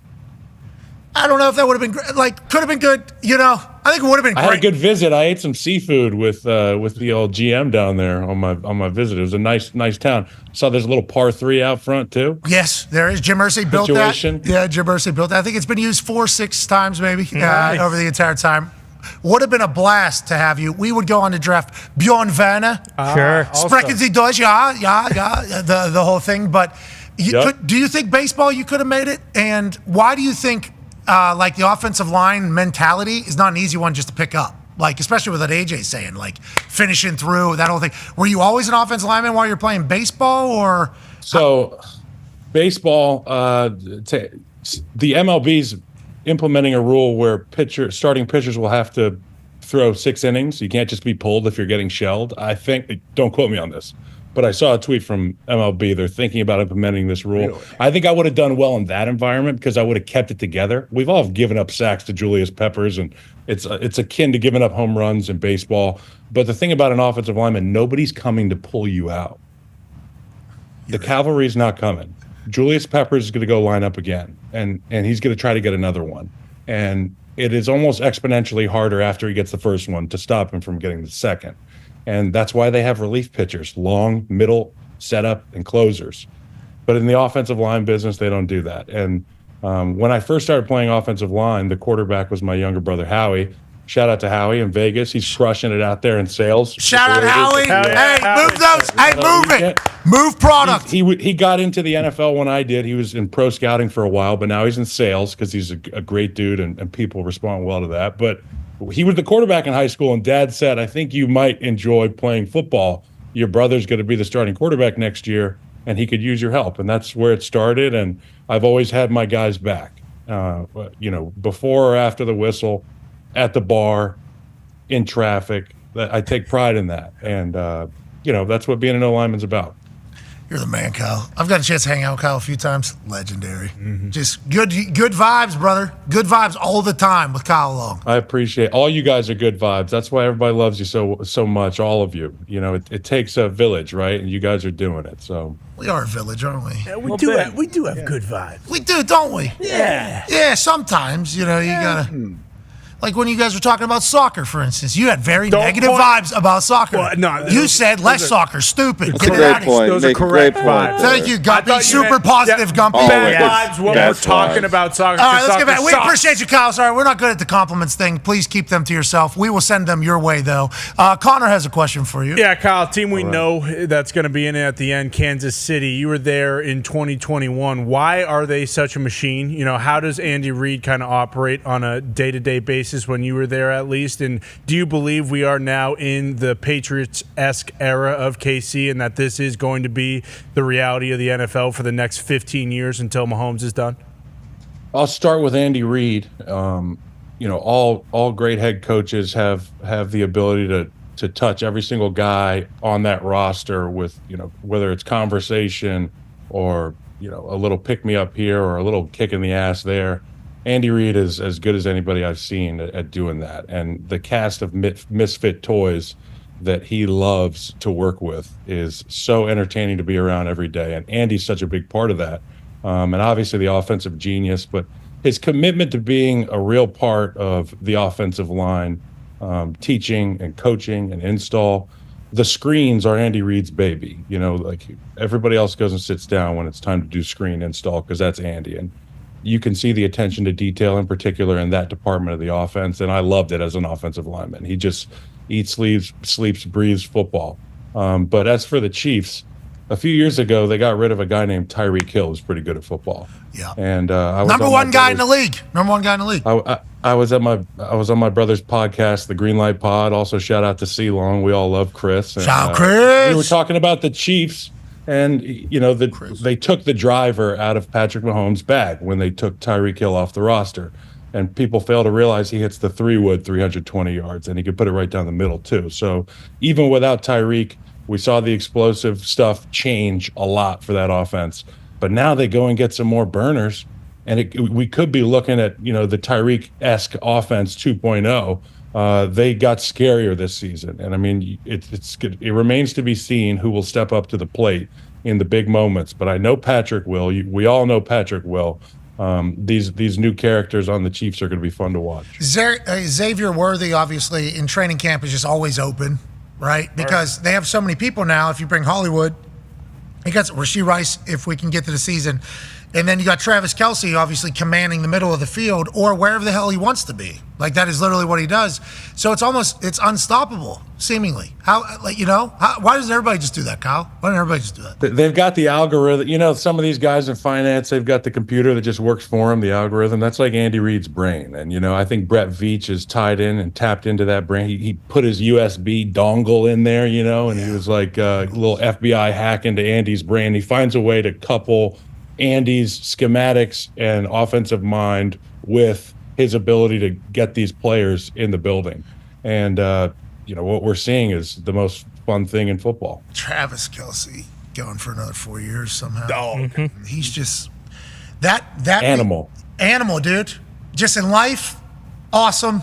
You're talking about good vibes all the fucking time. I've never, like him. Consummate pro, too. He takes it so much more seriously than you could ever imagine. I mean, the guy is just, I tell the story about, there's 3 football fields at a practice facility. There's, one's for Pat and his buddies, and one's for me and my boys in the corner. And then the linebackers are hitting each other in the face for 3 hours over there. But the third field was pretty much like Travis running quarter 1/8 speed routes to himself and knowing, getting a feel for where all in his mind. You see him catch the football, he turns on a dime like he knew what was behind him, because he's practiced it so much, and he does the visualization. It's real. He's doing, Tao of Jeet Kune Do, some Bruce Lee stuff out there throughout the week, and he gets ready to rock on Sunday. And it comes out on Sunday. It looks so natural, but he practices that stuff so much. Art of War, too. With how old he is, and that is not saying in real life, but for how old he is, you have to understand that the amount of work he has to put into his body to be able to perform at the level, the amount of time commitment, everything that he has to have. And it's always because he's having so much fun, and he's always, all right now, and the whole thing, everybody that kind of camouflages, I think, and disguises the reality. That's how he deals with how serious it is. He's got that personality that just he radiates positivity, but he's serious, and that's why he's going to be a first ballot Hall of Famer. Yeah. Greatest of all time. A lot of people are already saying that him and Gronk could have the conversation, I guess, until I can't wait to see them actually have that conversation someday. Yeah, that'd be cool. Yeah, Gronk would be like, you, man. No, it'll be you, man. You, buddy. But then him just roaming the middle of that field is just like such a weapon, because then last year they ran the ball to victory, and Spagnuolo on the defense just beat everybody. Now they have the opportunity to do whatever. They're going to be fun to watch, all locked in seemingly. Go ahead, AJ. Kyle, what do you think of this Guardian cap situation going on through the NFL and the possibility that they may be wearing them in actual games soon? I 100% would have wore them in practice. At the very least, individual period in practice. People watch our game, AJ, and they see the stuff that happens on Sunday, and they fail to realize that we're doing that same thing throughout the week, particularly the front seven. linebackers, O-line, D-line, tight ends, running backs. I think if you're not wearing that guardian cap in practice, it's obviously a personal decision, but I don't think it's a very bright one. It's clear to me that it's going to reduce the impact on your something. training. It's going to reduce something, you would assume. And I would do it in practice. My old teammate James Daniels, I think, was the first O-lineman to wear it in a game in Pittsburgh. And yeah, I don't see why not, especially for the O-line. Now, if you're a guy that's really trying to be running like the wind and cutting through the air, and you think somehow, like a baseball guy, I can understand why he wouldn't want to wear a certain thing because of superstition. Now, I get that for receivers. But for these guys who are pounding face all the time, come on, help yourself out. Pounding face. I love that. We need the see-through guardian for the face too. Yeah. You know, so we can get back to this style of tackling. Right. That'd be cool. You know? Yeah. Get back. See what you hit. That's what old Flat Top, my old man would always tell me. See what you hit. Use your hands. God gave you two of them. He's obviously on Fox, has been forever, one of the voices of the game. I think Skechers too. I think he's the face of Skechers or the feet of Skechers. He's an actor as well. Obviously, great role with John Travolta a little while back. Naturally. Phenomenal. Yep. Broken Arrow. Classic. Such a good movie. So good. Just an alpha. Yeah. Truly. Yeah, just Leader of men. A true alpha in this entire thing. How day-to-day in football still is he? Does he pay attention to all the shit, obviously, or is it till season starts? How does he view football at this stage of being one of the faces of football for decades and decades and decades? The thing that keeps him, it's like watching, looking at a 1969 GTO ride down the street, and somebody clearly took great care of it, and it runs great, sounds great. That's like my dad's football mind in terms of the way that he consumes and retains information. He reads a ton. He watches the tape. And, I guess sometimes he's watching these daytime shows, but Dad's old school with it. He's like, your special teams coach. He reminds me of any position coach I've ever had in the way that he looks at it. And he just gets a unique opportunity to talk about it in a nice suit on Sunday. He does a great job for it. That show has obviously been around for a long time, same cast for a long time, and have been fantastic. Let's go back to Chicago. Ty has a question for you, who's an owner of the Green Bay Packers and has never really said publicly that he thinks that the Chicago Bears are going to do anything in the NFC North. Nope. Ty Schmidt, your question for Kyle Long. I said I think they'll be pretty good this year. But, Kyle, when you look at the Bears this year, every year with Hard Knocks, like whatever team it is, they get that kind of preseason bump where everyone starts talking about them like, oh, hey, this team actually could maybe make a run, win a Super Bowl. But then we saw Coach Flus talking with Nick Saban, and he talked about how with Caleb, like it's going to be, hey, we got to take this kind of one step at a time. What do you think realistic expectations are for the Bears this year? And also, what do you think fans should be happy with? Because obviously right now it's kind of like, well, hey, this team could maybe win the division or make a deep run in the playoffs. But what do you think fans would be happy with from the Bears this year? Beating the Green Bay Packers. That's all they care about. And I'm not predicting anything. I'm just saying, like, obviously Jordan Love, Matt LaFleur, these guys are in lockstep offensively, and they are quite a fireworks show to watch every Sunday, and they made a lot of noise late in the season. But Chicago is involved in this arms race in the NFC North, and Jared Goff and Dan Campbell are scary too. But it all comes down to you got to go to Lambeau and you got to get a win, and that'll really be the mark of success. And if they don't do that, they better make the playoffs. Get into the playoffs somehow. The chips are stacked in their favor. And as Pat alluded to, it's like I haven't seen a rookie come into a situation like this. So he's going to hit the ground running, and he knows it as well as anybody. I love the way he has carried himself throughout this Hard Knocks episode. And to Ty's point, Hard Knocks does a great job of you liking whoever they're showing. It happens every year. Yeah, damn, I didn't know this was possible. Look out. DJ Moore, I like football. I love football. Like him screaming that on there. It's like, I love DJ Moore. If that's what he's screaming. The Keenan Allen, Jalen Johnson competition, it's just like that taps into something mentally for me where I'm like, I've been in that kind of camp battle with a guy. I remember Hakeem Hicks going against him every single day. It makes you better. And I get that sense from Keenan when he's at the podium. He's saying, but I'm going to get him tomorrow. You know what I mean? I'm going to get him tomorrow. I couldn't get him at all today. And that's where great teams are born, in those kind of salt mines. And Jalen Johnson, with how dominant he was to Keenan, Very cool, calm. We're talking about stuff. We're going through stuff. We're getting better. And also, we're choosing to go against each other every single day because obviously that is a choice that is made every single time the rep is had. You could tap out, bring somebody else in. Let me go against a 2 real quick so I can work on some stuff. Instead, choosing ones-on-ones is good news. Before we let you go, hey, you got a new podcast with Mike Renner. Yeah. We know Mike. Mike Renner. We know Mike. Great dude. He was an intern with you guys with Barstool Indy, I believe is what it was. And, he wanted me to make sure I said hello. It was like a week or two, I think. I think it was like 2 or 3 weeks. He said it was 4 or 5 weeks, I think. He was awesome. To be clear, big fan. He had another job. He had a full another job. So he did, yes. It was not the easiest thing. And he was in Cincinnati, I think. And then he was super handsome, so handsome and goes on. Very handsome. Yeah, he was on the Bachelorette. I think. And then he was Pro Football Focus. And then now, alongside you. Really bright guy. Yes. Really bright guy. We have a podcast that starts on Monday, 9:30 a.m., where you consume all your football podcasts or any podcast. You know the names of those places. It's called Pushing the Pile. It's with me, Kyle Long, and Mike Renner. We're going to be going Monday through Thursday, recap style on Monday, finishing with a great preview for the weekend slate. So if you like football and you like mash and face like I do, love it. Come push the pile with us every morning. Hey, we can't wait to check it out. We love Mike Renner. He's PFF background. A lot's going on at PFF right now. A lot going on at PFF right now. Renner before this, but there is certainly some movement taking place. But all the stats, analytics, and he's a football guy. So, it will be an incredible show. Speaking of an incredible show, the Big Ten brings in a new one. Connor has a question for you before we let you go. Yeah, Kyle, Oregon, are they winning the Natty this year, or what's going on? I know A.J. Hawk is gritting his teeth at me just even asking that because they're in the Big Ten now, but what are the expectations? Do you think they're going to do it?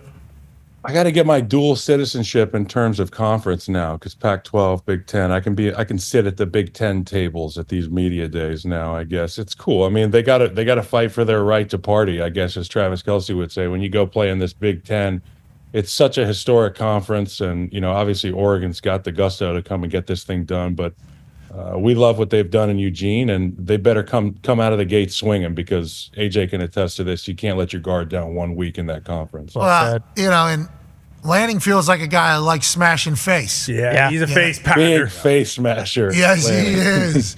We enjoy his mentality, his attitude, and they are ranked very, very, very, very high in their first year coming into the Big Ten. Could you imagine if Texas in their first year in the SEC is able to make it to the national championship? Oregon in their first year in the Big Ten make it to the national championship. All of a sudden, those historic conferences are looking up at a brand new dad. Wow. Uh-oh. That would be a wild time to be from Ohio State or Michigan or Iowa. That'd be tough for Iowa. That'd be tough. Well, let's see them get it done. Hey, guess what? If they go and win, that's a Big Ten national championship. Okay, so we can talk about all this other mumbo jumbo with looking up at. Oh, we're a team now. Big Ten's on top, baby. Okay. Yeah, we're all a team. Amen. B1G all across the country. Well said. We love it. Ladies and gentlemen, pushing the pile. Are you doing the game day Sunday show too with CBS? Yes, so you can also find me on CBS Sports 8 to noon every single Sunday live from New York City with my crew, Adam Shine, Jonathan Jones, Brock Vereen, Katie Mox, Jeff Ratcliffe. We've got a great team, and we preview the game slate. So come and see us on Sunday morning.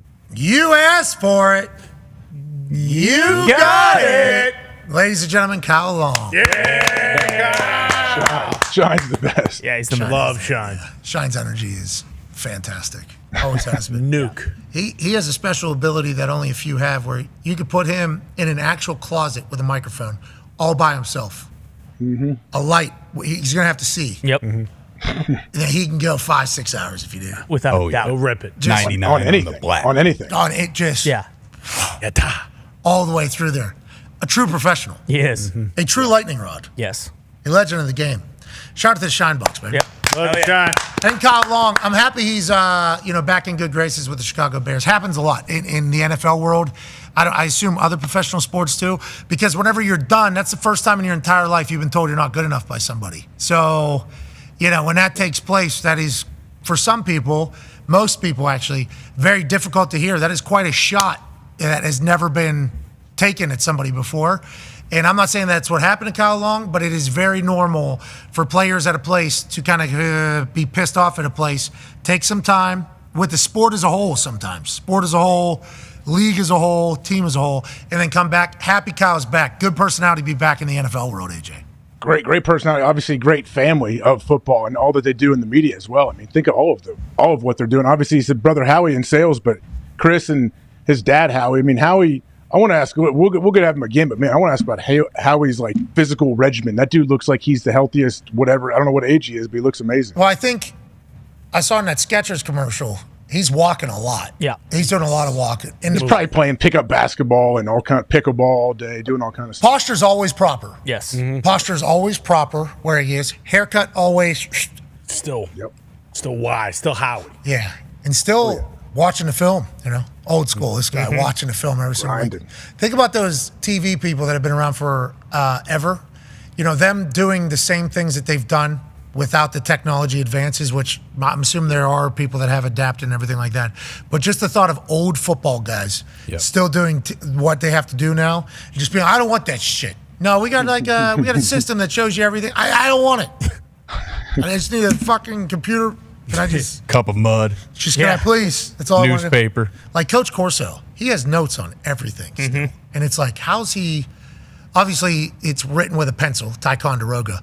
But is he just waking up and watching film, writing his notes, and then just it is the amount of time he has to spend doing that is phenomenal. It's like, I wonder if anybody's like, Coach, you can just see the clips where I don't want to hear it. I don't want to hear it at all. Like, I wonder how that all goes. Probably drive you crazy because he's been doing that for 30 years. Like, you take that chunk out of your every single day, it's like, what the fuck am I supposed to do? That's like Fox. That Fox kickoff show is they had Gronk, but that has just been same characters staple for 25 years, 30 years. Yeah.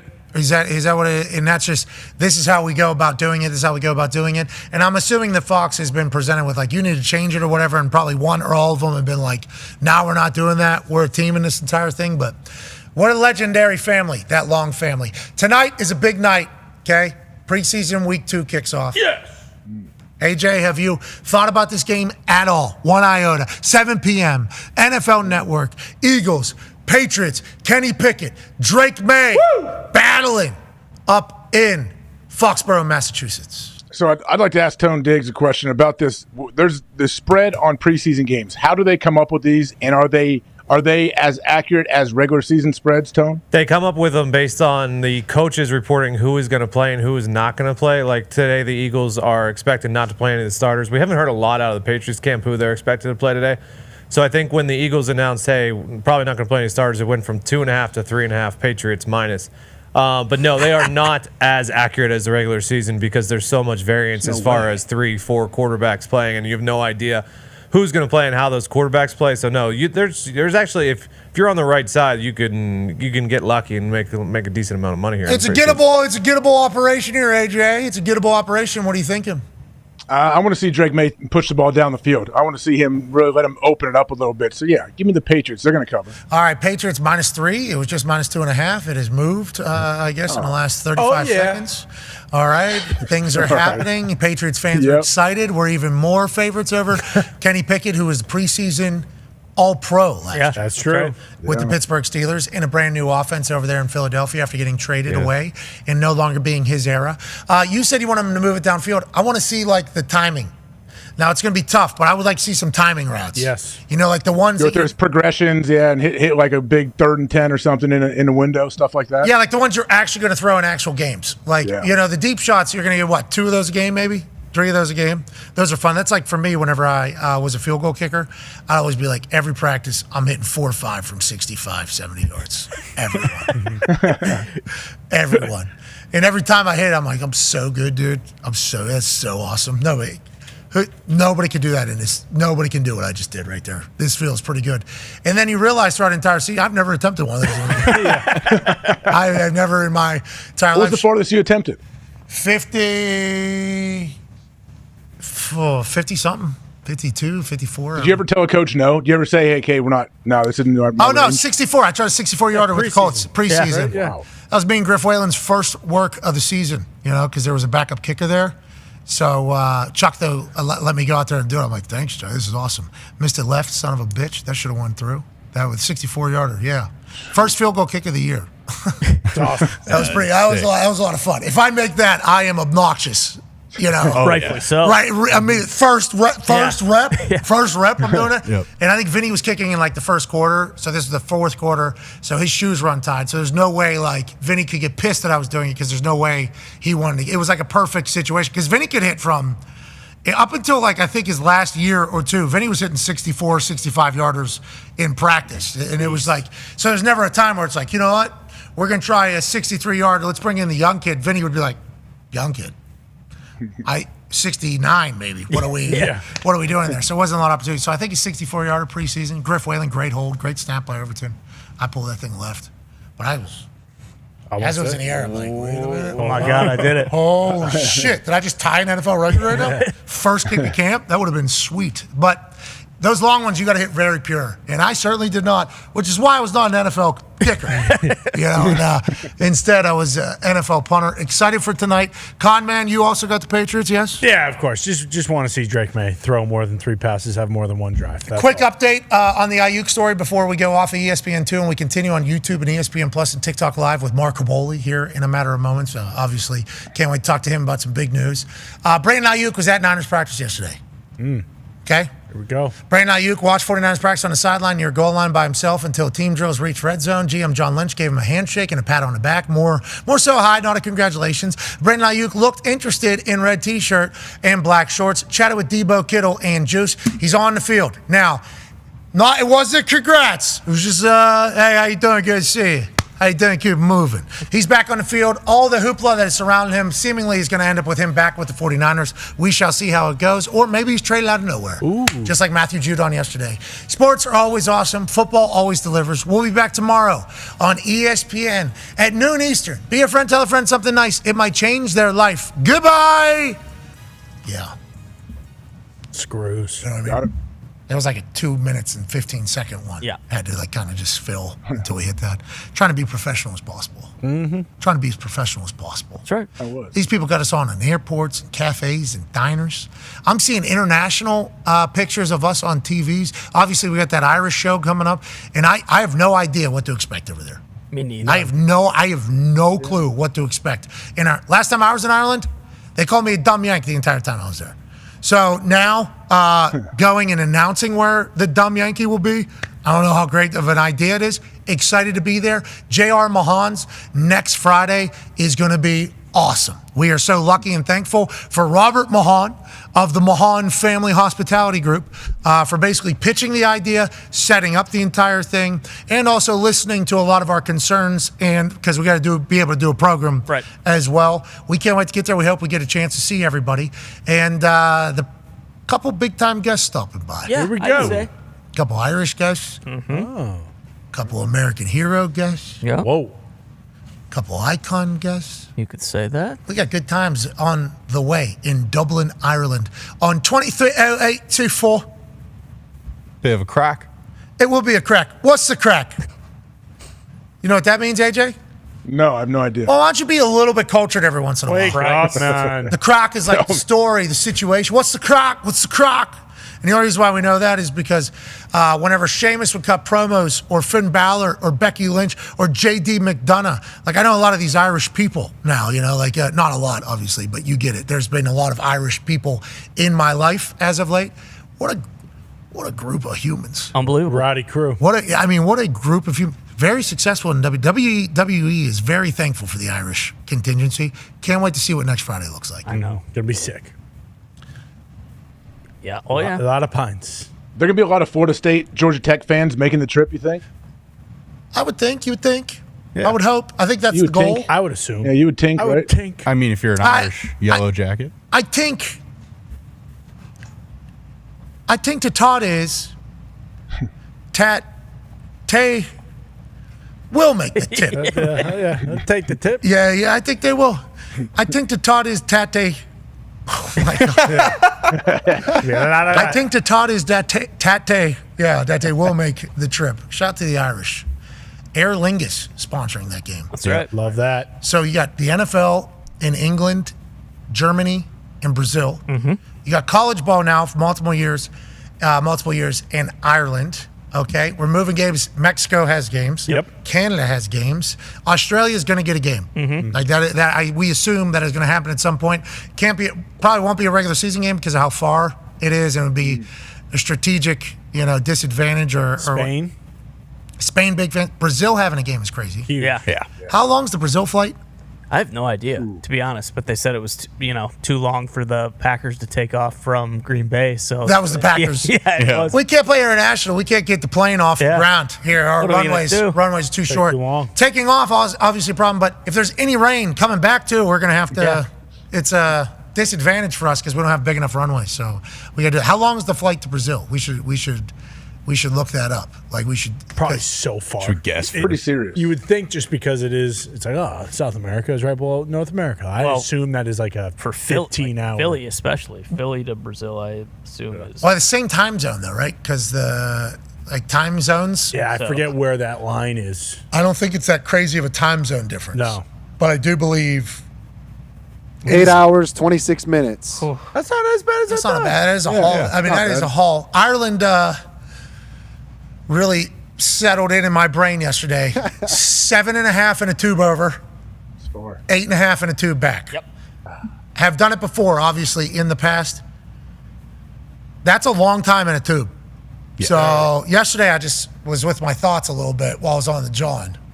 And I was like, 7.5 hours. Holy shit. I was in Austin, Texas last week, and that was 2 hours and 15 minutes. I'm like, this is forever. 7.5 hours on a tube with this guy. Yeah. Cheating in cards the entire time. That's right. Entire time. It's going to be great. It's going to be great. It's going to be gonna be fantastic. awesome. Can't wait to get over there. Then when we get to Ireland, there is a potential chance to golf, but we're not 100% sure if our bodies will be able to stay awake in the timing of the whole thing. Yeah.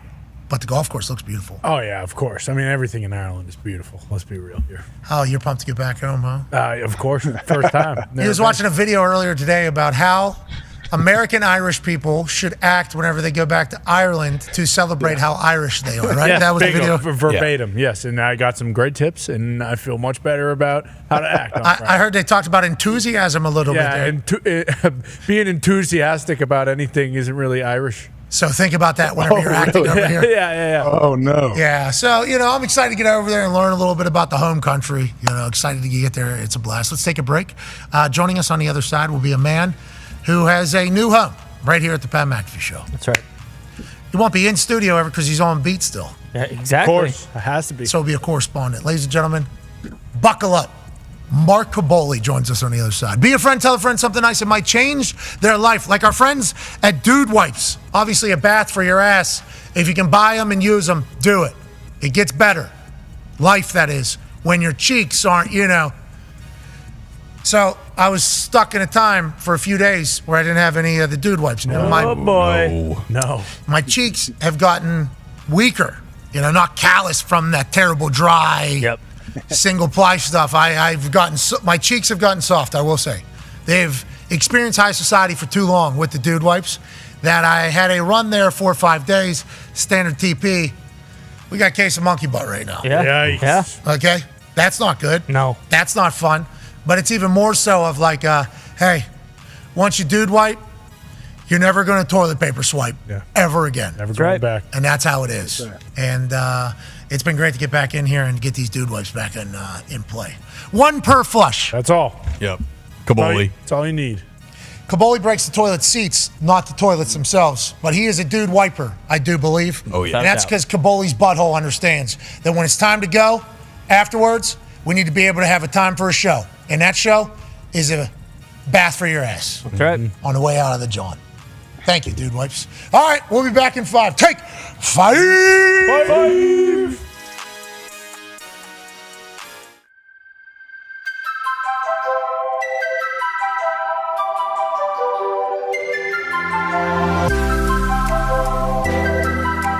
Gentlemen, congratulations. Thank you so much for taking the time where you're contractually obligated to. So I appreciate you guys being here. I want to be here. I just want you to know. Come on. I have watched you do your thing, man. Nothing but respect and praise for you. Will you touch this?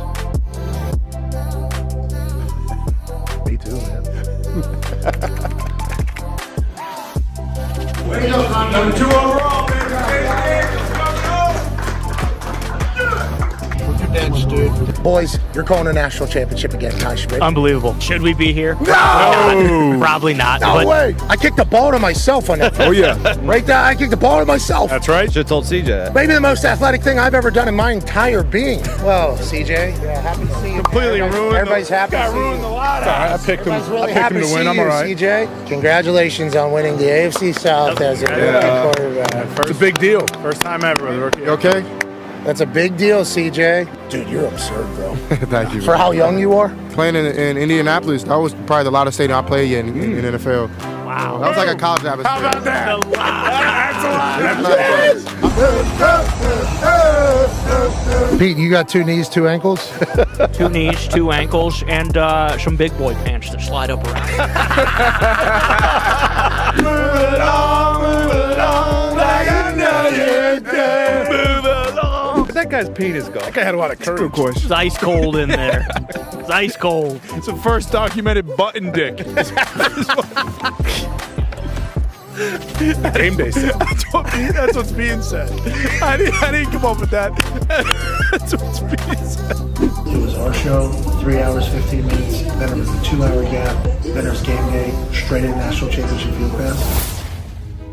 For 2 schools that are going to be talking about this day for the rest of their lives. Both of these teams being chastised from all different angles. Washington, there's no way this team from the Pac-12 in their last year with Kalen DeBoer as the head coach can continue to win. They're going to stumble somewhere. They didn't. Then you think about Michigan.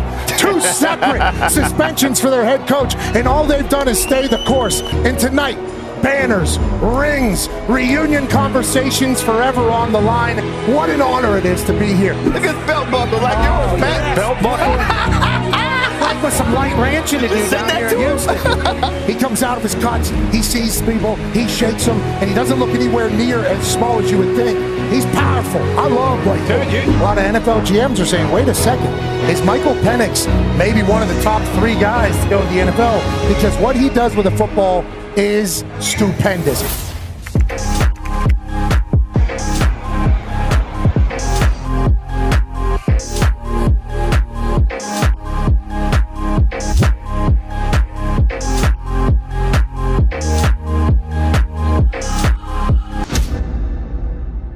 Ladies and gentlemen, welcome to the national championship game for the 2023 college football season.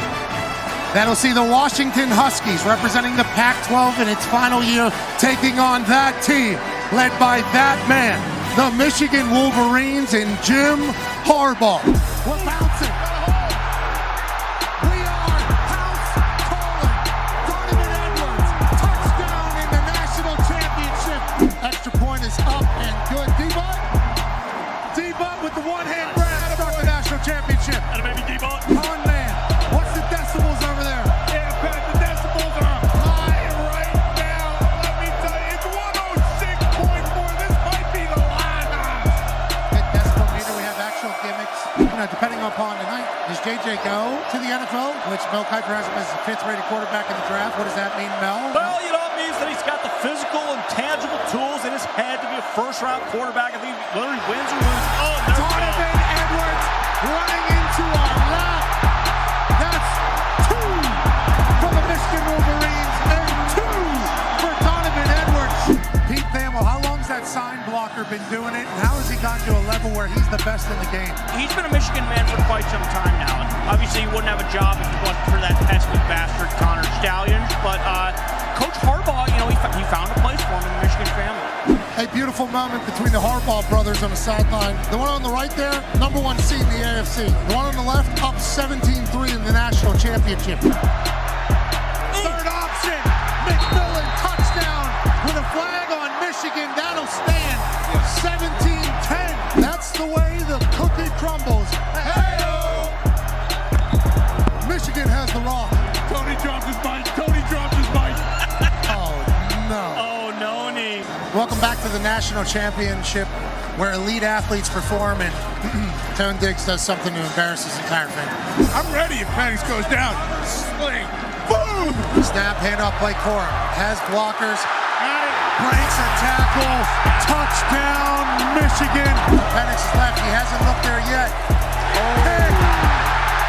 and the Michigan Wolverines are going to be national champions for the first time in a long time. Oh, yes, we got a streaker. Security spearing a guy's losing his pants. Cop's on top of him. Wow. Cross body. Wow. Cop's got his knee on his sternum. Say, listen, Michigan man. Bag him and tag him, boys. I think Pink Shirt pulled a quad. Pink Shirt is not ready. What a win, dude.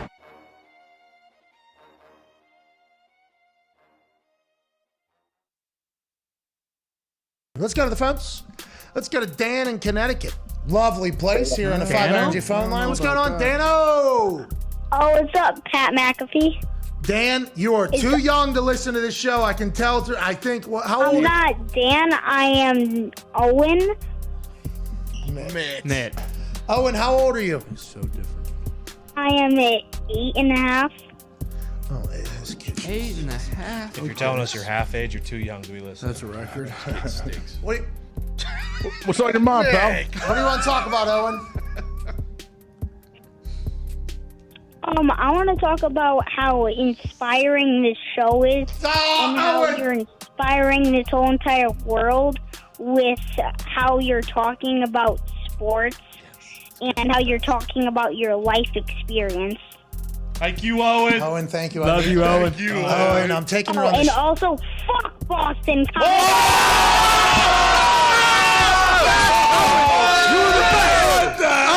the best. I will let Owen know, if you're still listening, Owen, you're inspiring. Best kid ever. Owen, the way you talk about sports is inspiring. Yes! I didn't know 8.5 could do that. Wow. Shout out Owen. That time. Go, Owen. Hey, Owen. New generation in Connecticut, I guess. He was making me feel good, too, by the way. He was making me feel good, making the show feel good. He was talking us up. He was hyping us up, and then boom, a little... Was this Aristotle's brother? A little misdirection from Aristotle's brother, Owen, at 8.5 there. That was awesome. I'd say he put his balls on your forehead, but I don't think they dropped yet. So. Sweet 16 tonight, AJ. It's a big deal. Opening day today, big deal. What are your thoughts on sports really having a big day on this particular Thursday? I don't know what it's like in your guys' algorithm in your world, but I don't hear a whole lot about opening day where I'm from. Nope. Do you? We don't have a team in Columbus. Yeah. We got this. I'm the Reds fan, and there's a lot of Indians or Guardians fans.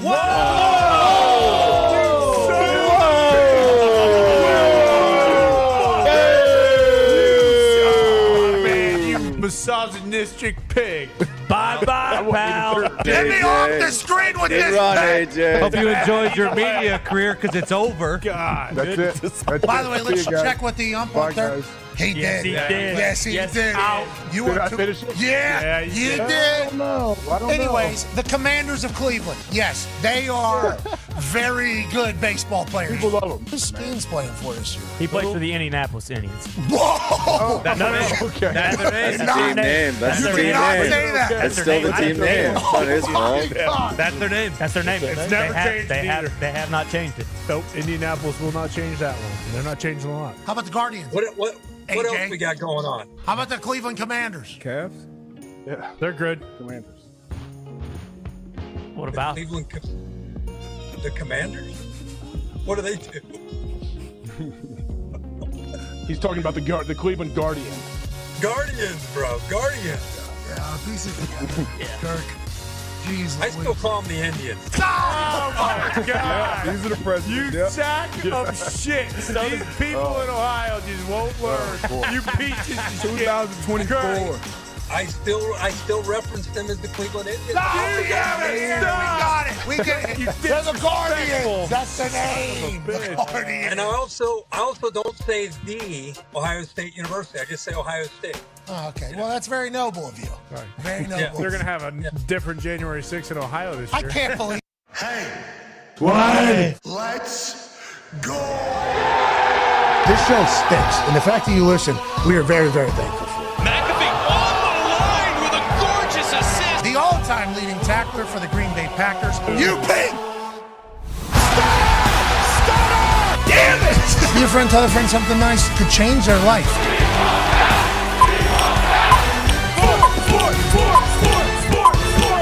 Hello, beautiful people, and welcome back to our humble abode, the Thunderdome, on this Jameis Thursday, August 15th, 2024. Hour 3 of the show begins now. football. He is fantastic, and A.J. Hawk right there was right on cue. This man's played the football well. At high school, he had 31 tackles 3 different times. Yep. In college, he was a national champion. In the NFL, he's a Super Bowl champion, and he's the all-time leading tackler for the Green Bay Packers. Wow. Unreal. Legend. You ever just look in the mirror and say, yeah, I am the football?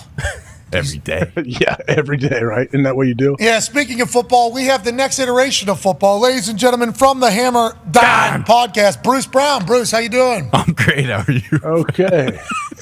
Bruce, right before we go live, I just need to do my best to not just die laughing as soon as Pat throws it to me. Yeah, I mean, so Safer, which we've talked about, the Guardian helmets, the Guardian caps that are on top of the NFL helmets. There is another brand called Safer, S-A-F-R, that has not paid us any money, to be clear. Definitely should. Yep. With that being said, they have sent us, that is a safer thing on top of a helmet. That's what it could look like, is what Safer is trying to say. So safe. It is so safe. You want to see? There's a brick wall right next to you there. There's a brick wall right. Might need an XL. Okay, all right. Woodpeckering. Boom. His way into safety. It does feel very safe. A little heavy, I would say. A little bit heavier. You're not supposed to say that. When was the last time you had a helmet on your head? Good. Heavy is the head. Every time I go home for Thanksgiving, Christmas, I put on my high school helmet, of course. Relive the glory days. Yeah, of course. I got all my little, we don't have Buckeye things, but little stickers on there. So helmets are obviously not the fun, the most fun thing to put on. Sure. No. So when the Revolution helmets actually opened up the ear hole a little bit so you could just slide it over your ears, that was a bit of a game changer, but still, you got something very heavy on your head. Now, granted, AJ decided to utilize it as a weapon, so he worked on that neck that you see and obviously chewed on the Jazzerciser to get that thing so that he was excited to put the helmet on. But a lot of people, that is very annoying to put it on. So I think a helmet could be uncomfortable if you don't wear it every single day to anybody. But just looking at it from the Rydell here straight on, that just looks like an expanded helmet almost. Yeah. Which is what the Guardian cap with the thing on the linen on top of it's supposed to look like. Safer just has a little bit more rubber, glossy look to it. Yeah. And if this is an option and the Guardian cap's an option, it's only a matter of time before that just becomes the helmet, because that just looks like a helmet right It does. there, right? No, yeah, it does. That one, and especially when we saw the colleges that are using them right now, you almost had to double take. Bruce looks damn good. It just looks like he's got, your run-of-the-mill football helmet on. It doesn't look like he's got anything goofy on over top of it. It's a little small, too, so a lot of the goofiness, I think, is coming in with it not being my fits perfectly. From your lips touching the face mask? Yeah, and you don't have a chin strap. Obviously, that changes the look of everything. But you can clearly see where the bonus padding is. But it kind of blends in a lot better because of the glossiness to it, as opposed to the linen pillow look that the Guardian caps have. So everybody knows it's a race to figure out how you become the helmet with the Guardian cap in it, or the position-specific helmet that everybody uses. There's going to be a lot of money, I assume, in that particular business. Good luck to all parties, including Safer. And thank you for the box, so we can add it to the stuff that we have here at the Thunderdome. We use. And we hope you enjoyed the display. Bruce's face and head. You smashed face in that thing. You did, big time. You smashed face. Should we get D-Bone out for some one-on-ones? Yeah, I mean, D-Bone still recovering from the Braun Breaker spear. That's Intercontinental Champion. That's right. So that speared him in half. Boston Connor is here. We can go live to Hammer. Ton Diggs is here. We'll check in with him in a few moments. And ladies and gentlemen, joining us now, formerly of The Athletic, always from Pittsburgh, Pennsylvania, Steelers beat writer for 22 years. And we're proud to say we'll still be on the beat as a correspondent for our show this upcoming NFL season. Ladies and gentlemen, the one, the only, Mark Kaboly. Yeah, Kaboly. What's up? How you doing, Mark? It felt like you were maybe down in the dumps, a little bummed out a few days ago when that Athletic news came through, and you put out a tweet, you said, looky here, I might be a free agent here, and the entire world said, Kaboly, that's not going to last long. We were obviously one of the people that were incredibly interested in it. Bringing you onto our team this year officially, we're incredibly thankful and pumped about it, Mark. We hope you feel the same way, brother. Yeah, you caught me Monday morning, probably at my worst. 5 minutes after the old announcement. So God knows what I just said to you during that little conversation we had, but I am grateful. I think like you say all the time, man, I think my life's a reality series right now. It's out of control. These last 3 days are woo.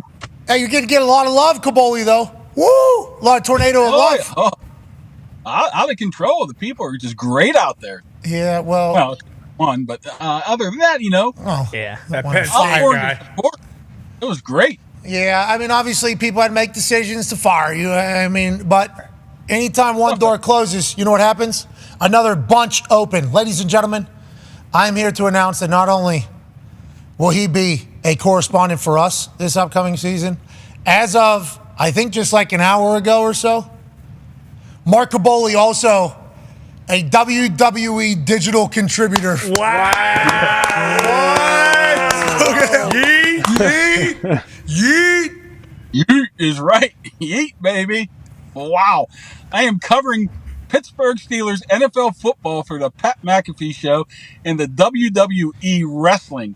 I am the ultimate yinzer of all yinzers. I should be cracking open Iron City beer right now. That's what I feel like. Now, unbelievable. Okay, good. I don't know what your previous boss feels like with you cracking open Iron Cities on air. Would like to let you know your new one, very okay with it. Behind the wheel, no less. Yeah, let's make sure we're not driving. Let's make sure we are done driving for the day. Yeah. Obviously, it's 2024. I'm actually outside my kid's orientation for second grade, so it's probably not a good place to crack open the Iron City. See, that's what we're talking about. This is a good guy. Exactly. Smart man. This guy won't hammer beers behind the wheel at his. No. Mark, throughout the season, we're hoping, obviously, that you'll be able to give us a feel for what's happening in Pittsburgh. Let's talk about that. You haven't been in practice for how long now? August 1st, since I went off the grid. Not, like I said, not by purpose, by demand. So, I've been off the grid. I still try to follow up a little bit, but we have to jump back in here a little bit here very, very, very, very soon. But I know what's going on. I watched the game. I'm available. But, it's been a rough couple of non-football weeks for me, which is not fun. Not fun. Well, Mark, you got to remember, the brightest sun comes after the darkest dawn, and feels like we're in that. Is this going to be a fun year for the Pittsburgh Steelers, you think, from what you're gathering from the last 2 weeks, viewing it and from a different perspective? It looks like it has a ton of potential. I mean, a ton of potential with the offense and Arthur Smith and how that offensive line is young and hungry. And that defense is $160 million plus dollar defense, and you know what they can do and the stars they have at every level.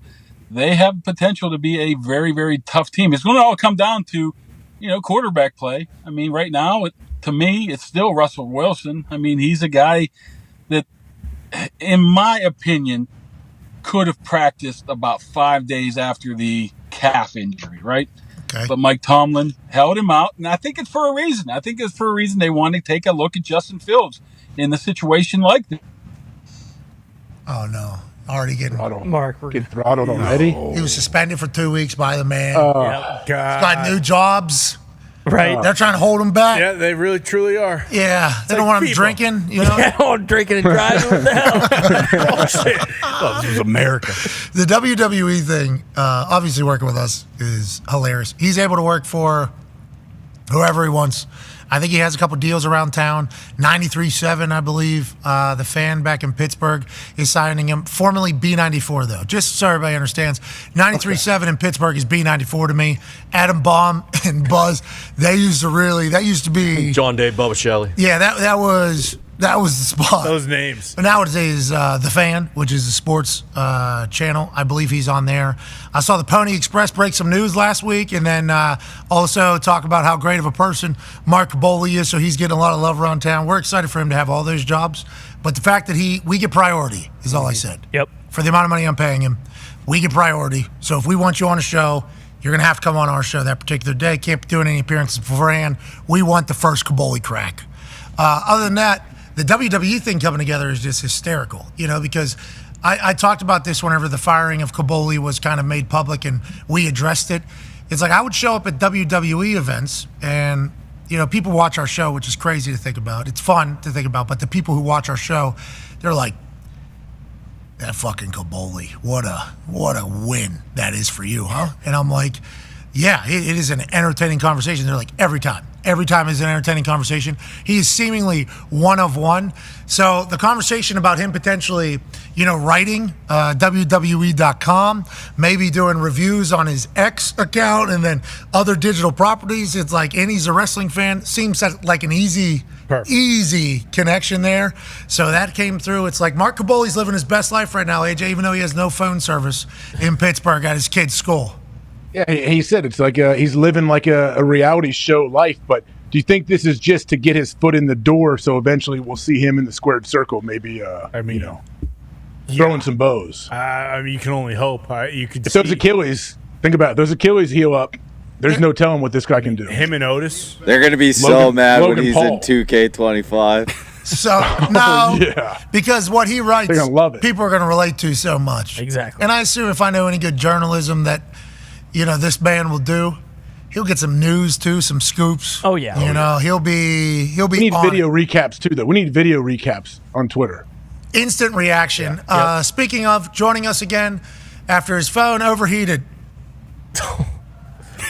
That's excuse me? That's not real. Hot hand. Ladies and gentlemen, He's got a hot hand. from the Pat McAfee Show and the WWE, Mark Kaboly. You can't even script it any better than this, right? Well, my phone overheated. Unbelievable. Shut down.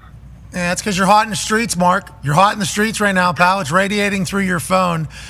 You told us, about the Pittsburgh Steelers being a lot of promise and hope looking at the year and the young offensive line, and you'll be back covering them, obviously. AJ has a question for you, though, here, Mark. Kaboly, this the WWE news, it's new to me. I'm hearing it for the first time. So what are you going to be doing for them exactly? And I would expect your role to expand, exponentially as you go and you show the great work that you have. Maybe you even get in the ring someday. Superstar. Oh yeah, we're going to be doing a lot. We're going to do some writing for the site. We're going to do some potential features, some kind of recaps, anything they need me to do. A lifelong WWE fan. I was, playing with my wrestling figures at 10 years old, my rubber Hulk Hogan figures. So I'm a big fan. So, whatever they need me to do, I'm there. Other than maybe take a chair shot. But, I have done that before. But anything they need, man. Anything writing-wise for the site. From who? Anything that they need feature-wise, I'm there for them. What can we expect? Like, are you going to be, obviously we only have one tribal chief, right? There's an original tribal chief and obviously we all agree with that. What are you thinking? Have you thought about your angle and how you are going to write about the WWE? Because that is obviously a much different world than the football world, Mark. Yeah, much different world. Maybe I'd just be the Yinzer guy. I don't know, the Yinzer football guy, something like that. I'm sure I can stir things up a little bit. I haven't given it much thought. It's kind of fresh here, but I'll welcome any ideas here of what type of. I think. What do you think? I'm definitely a baby face, right? I fear, Mark, I fear with the way these wrestling fans are, and you're one of them, and I was one of them, and am one of them still. But coming into the WWE, I was like massive WWE fan, very publicly WWE fan, and then I got a position though that some bigger fan than me definitely deserved more than I did. So then they immediately had to hate me. And it's like, yeah, actually, I am heel here. So my entire time in NXT, I was heel pretty much the entire time. It was awesome. It was a great time, I will say. But you got to earn their respect. Those wrestling fans, you got to earn their respect. I think the Toxic Table has experienced it the most here, most recent. But once you earn their respect, I think they do appreciate you. But they want to know that you're in it, don't they, Ty? Absolutely. Yeah. But also, Mark, you're not going to earn that respect overnight. Okay, so that's what you say. Hey, you want to mix things up. You got to be careful who you're taking shots at, or who you don't think is enough of a technician in the squared circle. And I don't know. Are you a Cody Crybaby? I think there's kind of whispers out there that you might be a Cody Crybaby when Roman's coming back right now, and everyone wants to talk about that. Are you going to give enough time to Roman, or are you just going to be one-sided and say, hey, Cody's our fighting champion. We don't want anything to do with this Roman guy. Yeah, and what about Braun Breaker and Gunther? Yeah. And then the Pure Fusion Collection. Bingo. Collective. Right. Yeah, there's a lot. You get me worried now. Yeah, you should be. Mark. You should be. I'm used to dealing with a 160-pound cornerbacks, and now you're talking about like 250-pound guys can snap my neck now. I'm a little worried now. I'm afraid of Braun Breaker. Yeah, it should be. 280. You know, I'm afraid of Should be afraid of Roman his Reigns. corners too, probably. Yeah, but don't. Hey, you're a journalist now. Let's fucking, let's not forget that. Yeah. Hey, I am honestly, those WWE fans are spectacular, and I understand where you're coming from there. But I'm used to people coming after me. It's you have to grow a little bit of thick skin, right?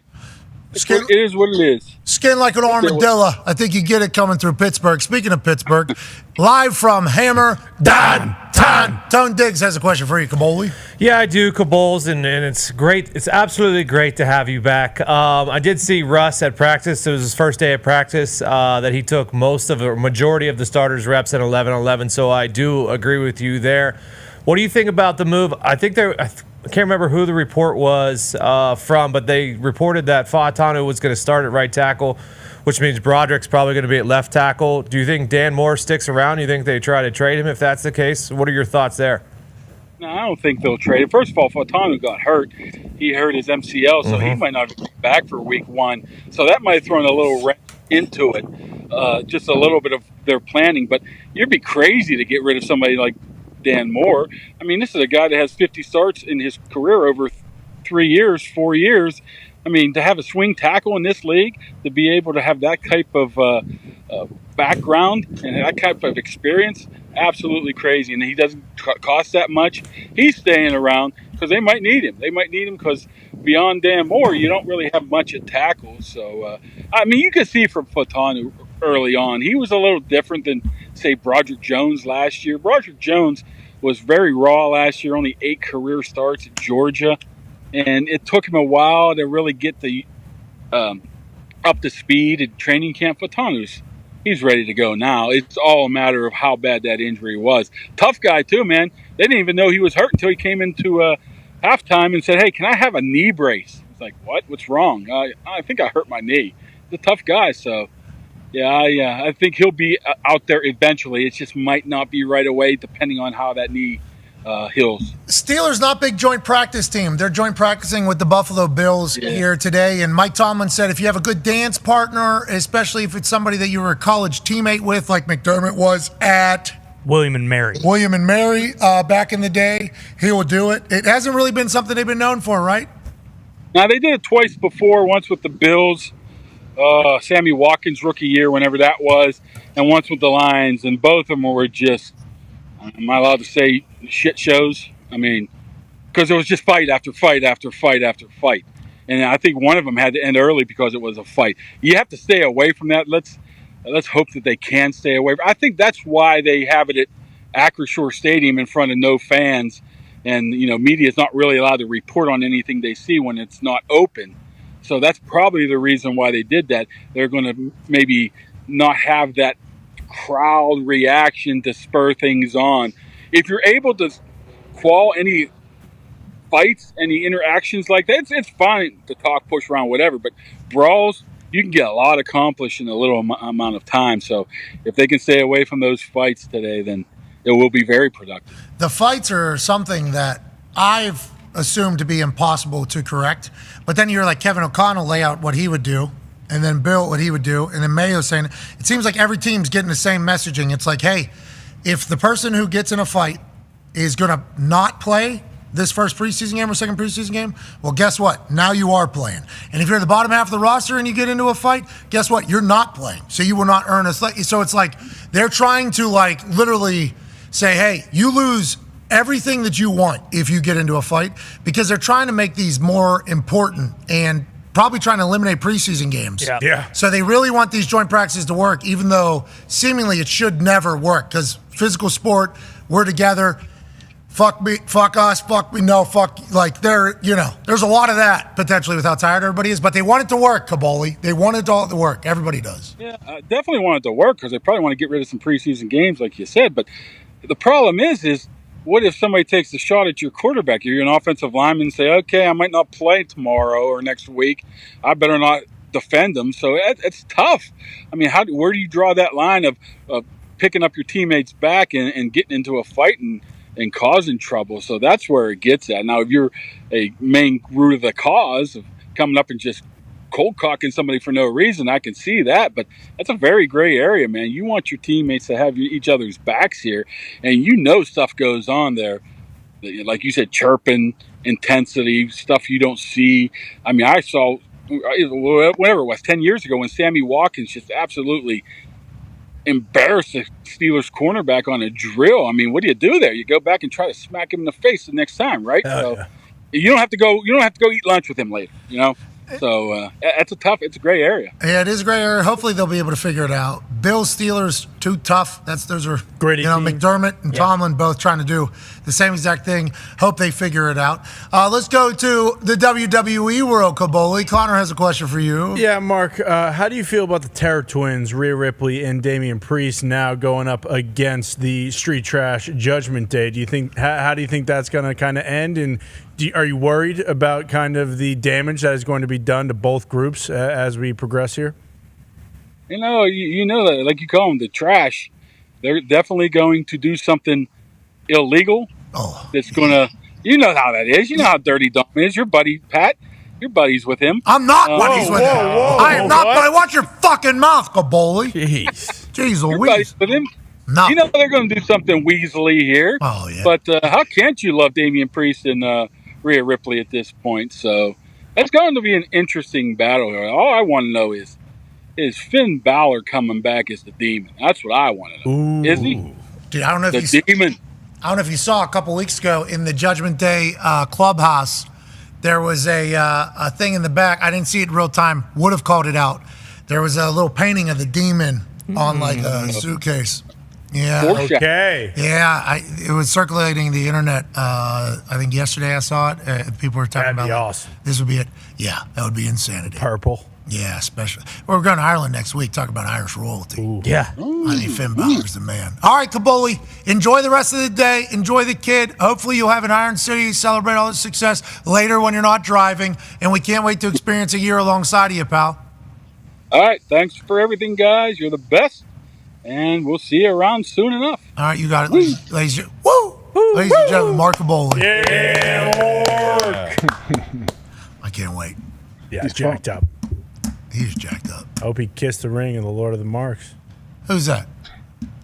The one, the only Sam Roberts, of course. I'll be excited to see Sam Roberts' reaction to the addition of another journalist. Yeah. Michael Cole, obviously out of Syracuse, big-time journalist. Yep. Mm-hmm. Then you got Jackie Redmond, Kathy Kelly. Yep. What? Who's on SmackDown? Backstage correspondence. Corey Graves, obviously, a journalist. Megan Morant, and now the host of The Bump journalist, I do believe. True. Sam Roberts, though, the last professional broadcaster. Is that what he I calls believe that himself? is what he calls himself, yes. But now you enter Kaboly journalism right into the fray. Yeah. And it's like, is there a realignment all of a sudden of the pecking order in this entire journalism? I could see that. I think so. Certainly seems that's it. He's got more experience, Sam. Yeah, Sam. Sam went to Syracuse, right? Did he? I think he's a Syracuse guy, for real. I don't know. Maybe. Sammy Syracuse. Syracuse Sam. Syracuse Syracuse Sam is confirmed. Okay. Okay. Oh, okay. Where'd Kaboly go? What journal? IUP? He played football at Pitt, didn't he? That may be Wilkes-Barre. I think so. No, I think he lied about playing football at Pitt. Carnegie Mellon, maybe? Yeah, maybe Carnegie Mellon. Yeah. MIT. Maybe Yale. He's a Cal U guy. Cal U, of course.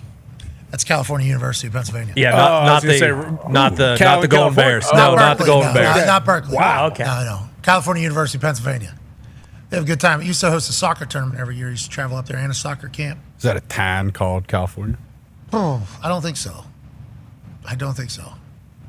Okay. The town is called California? Is it a satellite campus of Cal? Why don't you hit your head one more time? Maybe the city is called Cal. I don't know enough about Cal U. He also spent some time at WCC as well. California, Penn West, California. I don't think that. Boom. That's not it. That's not it. Cal U is the school. California University. That's where he went. Oh. Okay, he went. Oh, that is Cal U. Okay, Cal U, Penn it's a West, town. California. Oh, wait a minute. Okay. Penn West, California. They changed that. That is not what. That was Cal U very clearly. Good time school. Like it was which Kaboly makes sense. Yeah, of course. Certainly. But obviously, when Kaboly is one of the graduates of your journalism broadcasting school that is heightened, gets state funding. Exactly. Gets a lot more prestigious. Yeah, like Syracuse Sam, and everybody went to Syracuse, so it's just kind of a part of the conversation. Cal U is Kaboly's Cal. Yeah. Yep. You know, that is actually the Kaboly U. The journalism pipeline is the Kaboly Avenue. School of Journalism. How about him working for WWE now, our show? Just fired on Monday. I did talk to him on Monday. What happened? Why? But, it's been real, you know, because I talked to him immediately after it happened, because I had the same thoughts as a lot of people had as soon as they read the tweet. It's like, all right, so we're not going to let Kaboly just be fucking unemployed here. Like, Kaboly, since I'm 15 years old, he's been covering the Pittsburgh Steelers, you know, so like I've obviously seen the Kaboly experience take place in Pittsburgh. People know Kaboly. He's done a lot of great things. That is not him. Are we sure? That is not. Isn't that a Cal U? That is not. That is not. That is not Kaboly. It might be, but AI and D-Bone in our graphics department, this one is not passing the eye test for me. That looks like a Cal U singlet, though. No. Sure does. No. That's his fate. I mean, yeah. I don't think that is. I mean, it could be, actually.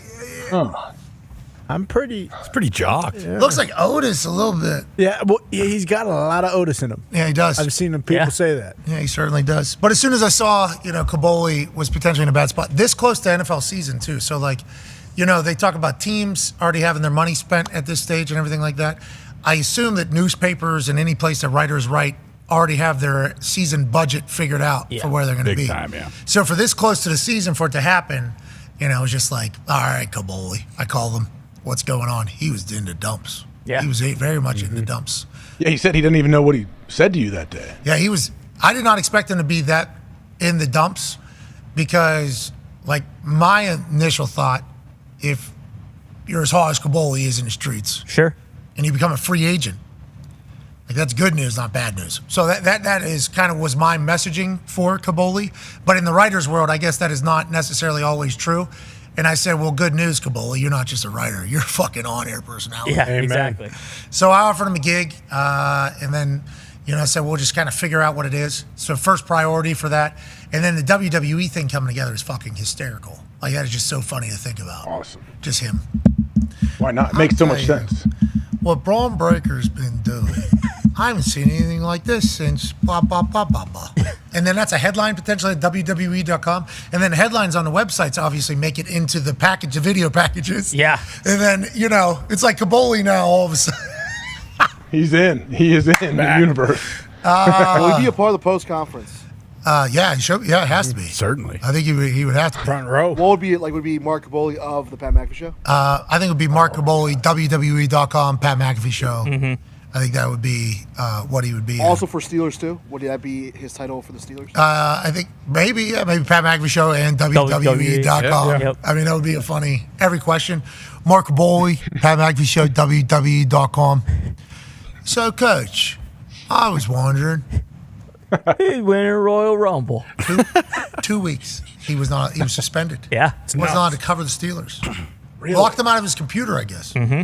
So my main questioning to him was like, what did you do? Like, what? Like, this can't be a...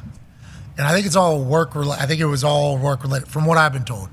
All work-related with the Athletic. And I think they're potentially doing some, you know, maneuvering, just like I heard ESPN's doing some maneuvering. Yep. Yeah. Just learned that today. But, like, so I think it just potentially happened, and bang, you're gone. We see an opportunity here, so we saw an opportunity as well. All right, before we get out of here, we did.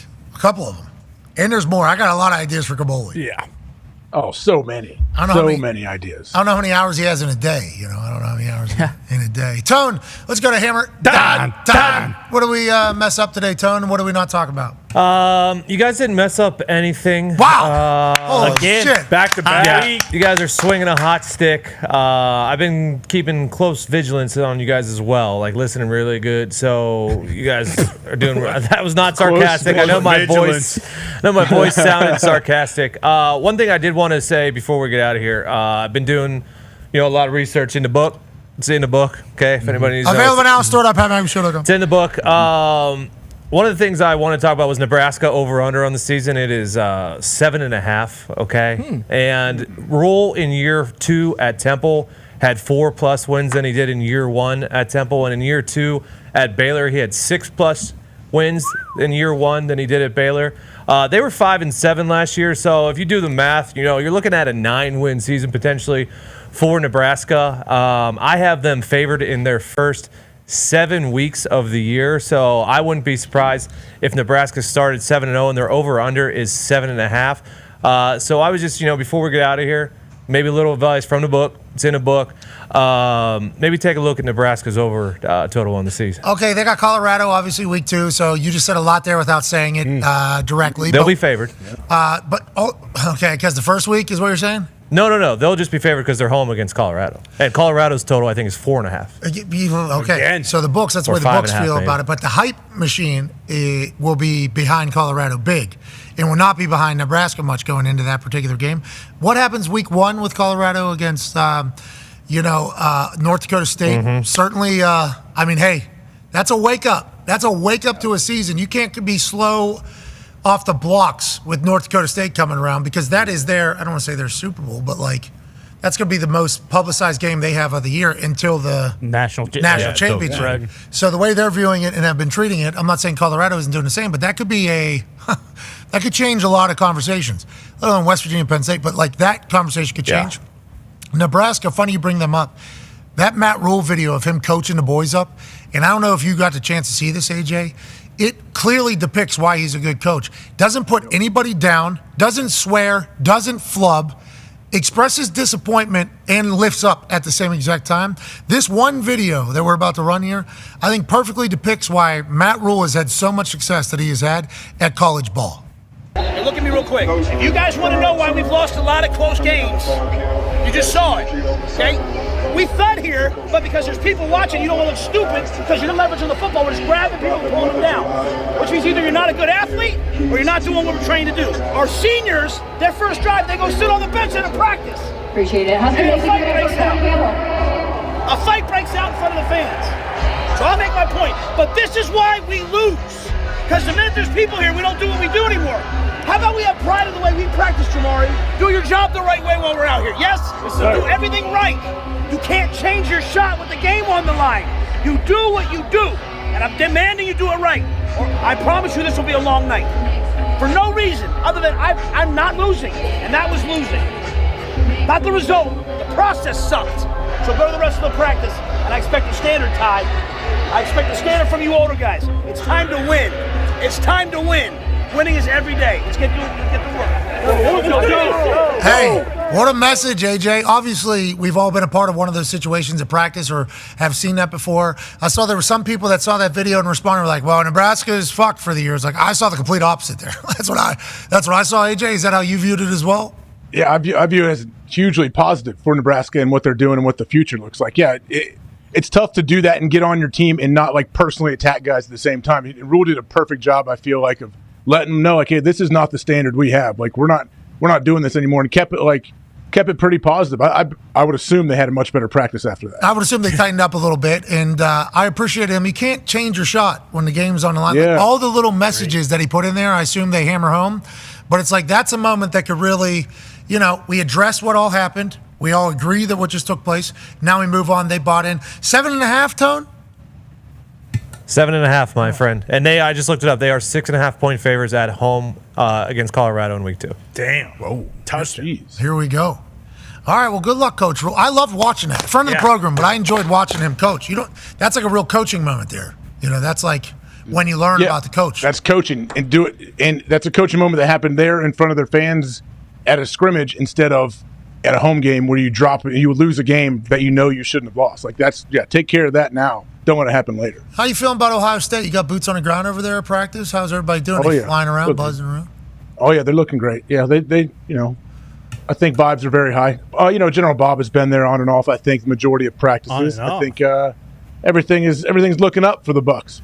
Ohio State will have Will Howard be the starter. That has been announced. He's a big dude. I don't know if you guys realize this guy's a big dude that can run the ball too. Yeah, and also great player for Kansas State for a very long time. And I think that's why we all just assumed he was going to be the starter. Correct. As soon as it was announced that he was transferred, Coach Ryan Day wanted to handle it and have competition because I assume they got 10-star recruits at quarterback in there and other people there that potentially wanted the job. Ryan Day couldn't just say his transfer coming in is going to be the starter. I assume that's where the balance was. But us who got a chance to see Will Howard play at Kansas State and watch what he did, it's like, this guy's a real ball player. This guy is quite an upgrade. And then you got the running back upgrade. Who's the running back who's untackleable? Judkins. Judkins from Ole Miss is now on Ohio State as a running back. Still have the weapons, and they also have the running back from Henderson. Henderson is still there. Travion. Yeah, then you add Caleb. Jeremiah. You got a wideout that is a freak of nature who's a true freshman, Jeremiah Smith, I saw him in person and couldn't believe how big and strong this guy is. That Tate kid also last year, he was a true freshman. They were like, this Tate kid's going to be an absolute star. So let's assume the weapons are going to be 5 stars, which is Ohio State football. Offensive line, they going to be good?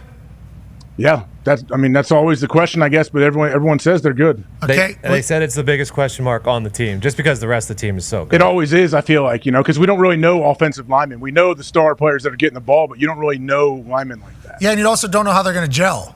Because if you have the 5 best offensive linemen, it doesn't mean they're going to be the best offensive line. Offensive line is a unity type thing. So buying in, knowing where each other are, working together is a big deal. That takes some time. Do they have returners on that offensive line, Tone Diggs? What's the returners on that offensive line? I want to say it was 2 or 3. I could look it up real quick. Did they get the center from Bama? Is that where he trained? Oh, yeah, he did. Mm-hmm. He had obviously massive success down at Bama. Caught a little case of the centers, a little bit. but then he's back up there. He'll be past that. Then you got Caleb Dahns on the defensive side transfer in there. Anybody else on the defensive side? Pass rushers? So they bring back everyone. They bring back literally. They bring back 3 all-conference guys on the D line. I can never JT. I can't pronounce JT's name. Jack Sawyer, and then the other guy to the side. And then they bring up Denzel Burke, a corner who was all-conference, and obviously they bring in Downs, who was all-conference. Linebacker, they do lose. What was his name? 33. Eichenberg. So they got to replace him. But other than that, I mean, the defense they bring back a ton. Yeah, just like Urban said and Tressel, this is the best team I've ever seen ever. Best college football team ever. Chip Kelly, Ryan Day. Who's DC? Knowles. Jim Knowles. But his 3rd year. Not General Bob. General Bob is consultant. He's Big Dom. Okay. Consigliere, yeah. He's Big Dom for the Ohio State. Nice. He's on the sideline. What's he doing? Who knows? But he's there. Racing players of Vrabel. Making team better. Yeah. Did you see Jameis on the program? That was cool. He was awesome. Honestly, what a positive, uplifting dude. And he feels like, that's him. Feels super real. Like, I love it. I'm just doing what's required. Whatever's required. 5 you got. He's great. What a great dude for the lot. What a great quarterback to have, and I don't even want to label him a backup, but what a great guy to have in there in that quarterback room, I feel like. Glue, feels like glue. Because it's a long season, stressful season. It goes like this, gets monotonous, gets tiring, gets exhausting. So to have somebody who's just like an Energizer bunny of positivity around is a weapon. It's an asset. Every business needs it. NFL teams certainly not abnormal in that case, because what Jameis is going to tell them week 15, week 14, hey, right now is the time we go. We've had a couple missteps in adversity, but who doesn't? And then he'll tell some story about something, and then bang, Deshaun's about to play the best football he's ever played. And what if Deshaun Watson does feel like a sense of not having to deal with all the shit that maybe a starting quarterback has to deal with? Let's let Jameis Winston, who's been a starter in the league, proven in the league, beloved in this locker room, let him handle some of that stuff. Let him help out. Like, what has he seen before? What does he think now that he can actually see? Which was a big part of this whole thing. I love how he said, what did he say? LASIK's a big deal. I really couldn't see. Especially for you. I said, you were blind? I wouldn't say I was blind. I couldn't see stop signs and street signs. I couldn't see. I would have to pull out my phone. Yeah, that was crazy. He had to pull out his phone to read a street sign. Like, you were close to being blind. You were blind. And he was throwing the ball to humans, all He the won the time. Heisman, right? He won the Heisman, didn't he? Mm-hmm. And the Natty. Led the NFL in touchdowns. But on the flip side, also, picks and pick sixes. Yeah. So also couldn't read a massive scoreboard. Yeah, scoreboard. How's he see the play clock that's ticking down? Well, he doesn't. Yeah, that was the thing. Yeah. He's guessing. He actually counts. Yep. He actually has something in his head. 24, 23, 22, 21, 20. There's a lot going on. All right, boys, here's the deal. We need to 18, 17. We need to. That's Jameis Winston football. That's right. Always the best. For the Browns. bonus ball. Oh. For the Patriots. Wow. Oh. Win. And they're down. Good, the Colts. For the Eagles. Oh, jeez. For the Packers. Oh, man. I thought that bonus was Bonus ball. Redemption. Yeah. Yeah, we knew it. For the Packers, we got Good it. sign. That's a good sign. Great sign. All right. Well, let's get to a break. We'll be back tomorrow. Can't thank you enough for allowing us to do this for a living. Congratulations to Kaboly on our gig and WWE. Hell yeah. Boy, Mark. Living a dream. Shout out to Ice Cube coming through. Kyle Long, Jameis Winston, obviously AJ. The boys in the back. Great work today, boys. Good work, boys. Yeah, boys. Great work, boys. You guys, Mark Kaboly said extremely humble to be joined by Pat McAfee Show, Steelers correspondent, WWE. So it is him. It was him. Yeah. Okay, so all right. Sent it over. How else would he get that picture? Yeah. Yeah, his wife took that pic. Okay, sweet. Last night. All right, so now we know. Now everybody knows. Yeah. Last night. Yeah, that was last night we found Hey, out. throw your singlet on and let me spray you down. Butter you up. Let's do it. We got to do a photo. Do the hair. Let me do the hair. All right, we'll be back tomorrow. You guys are the greatest. Tomorrow we got Vince Vaughn on. We said that yesterday, but Sweet. tomorrow we got Vince Vaughn That's on. right. Something popped up in production today, so you need to push to I tomorrow. watched the first episode. It's going to be good. Me as well. I watched it as well. Good premise. A lot of Vince Vaughning. You know, A lot of the keys are like the location is a big part of the show. Yeah, so the wife and I head to the Keys a lot. That is like one of our main getaways. So when you talk about the key deer, you know, Sam has like 6 key deer down where we head to that are like pets that whenever she shows up, they're like dogs that walk around. Where he was walking, you know, down the street a couple different times, like, well, me and Sam both rode bikes there, we've been there. It looks awesome. I appreciated the fact that these entertainers and actors and writers and stuff, like, I want to go to the Keys for 3 months. So let's write a show that needs to be in an island. And this is great premise. He's a detective, you know, who needs to do some detecting. Okay. But what he goes through while he's detecting, worthy. Pumped to watch. Love it. It's good. A lot of Vince Vaughn stuff. A lot of Vince Vaughn scenes. Need that. A lot of, you know, a lot of. Vince Vaughn. Yeah, Vince Vaughn. Right. Yeah, it's good. He'll be joining us tomorrow, we think. This feels like... There's a chance this one gets pushed off. Doesn't it, AJ? You know, you Does it? Yeah. Something happened today. Well, the show came out, Wednesday? Today's Thursday. I don't know. Yeah, but he's probably filming something else, maybe. Who knows what he's filming right now? Nice Something popped up production. But if something goes from Thursday to Friday, it feels like the easy answer is like, well, maybe get you next week. Next week. And then, you know, Vince Vaughn is Vince Vaughn, so it's not easy. Hopefully he'll be on tomorrow. Fingers crossed. We are big fans. Bad Monkey, though. It's available on Apple. I only saw one episode. Was there multiple available? I think I checked. They put 2 out, and then so I did that. I think which is the model we talked about. We like. I haven't seen the second one yet. Yeah, I watched the second one tonight. Good show. Good show. Can't wait to talk to him. Give it a run. And if he's getting back into shit. Yeah. Good news. Yes. Absolutely. Great news. All right, tomorrow should be awesome. We can't thank enough. Hopefully you'll join us. Be a friend, tell a friend something nice might change your life. We're in this thing together. Team on me. Team on 3. 1, 2, 3. Team. Goodbye.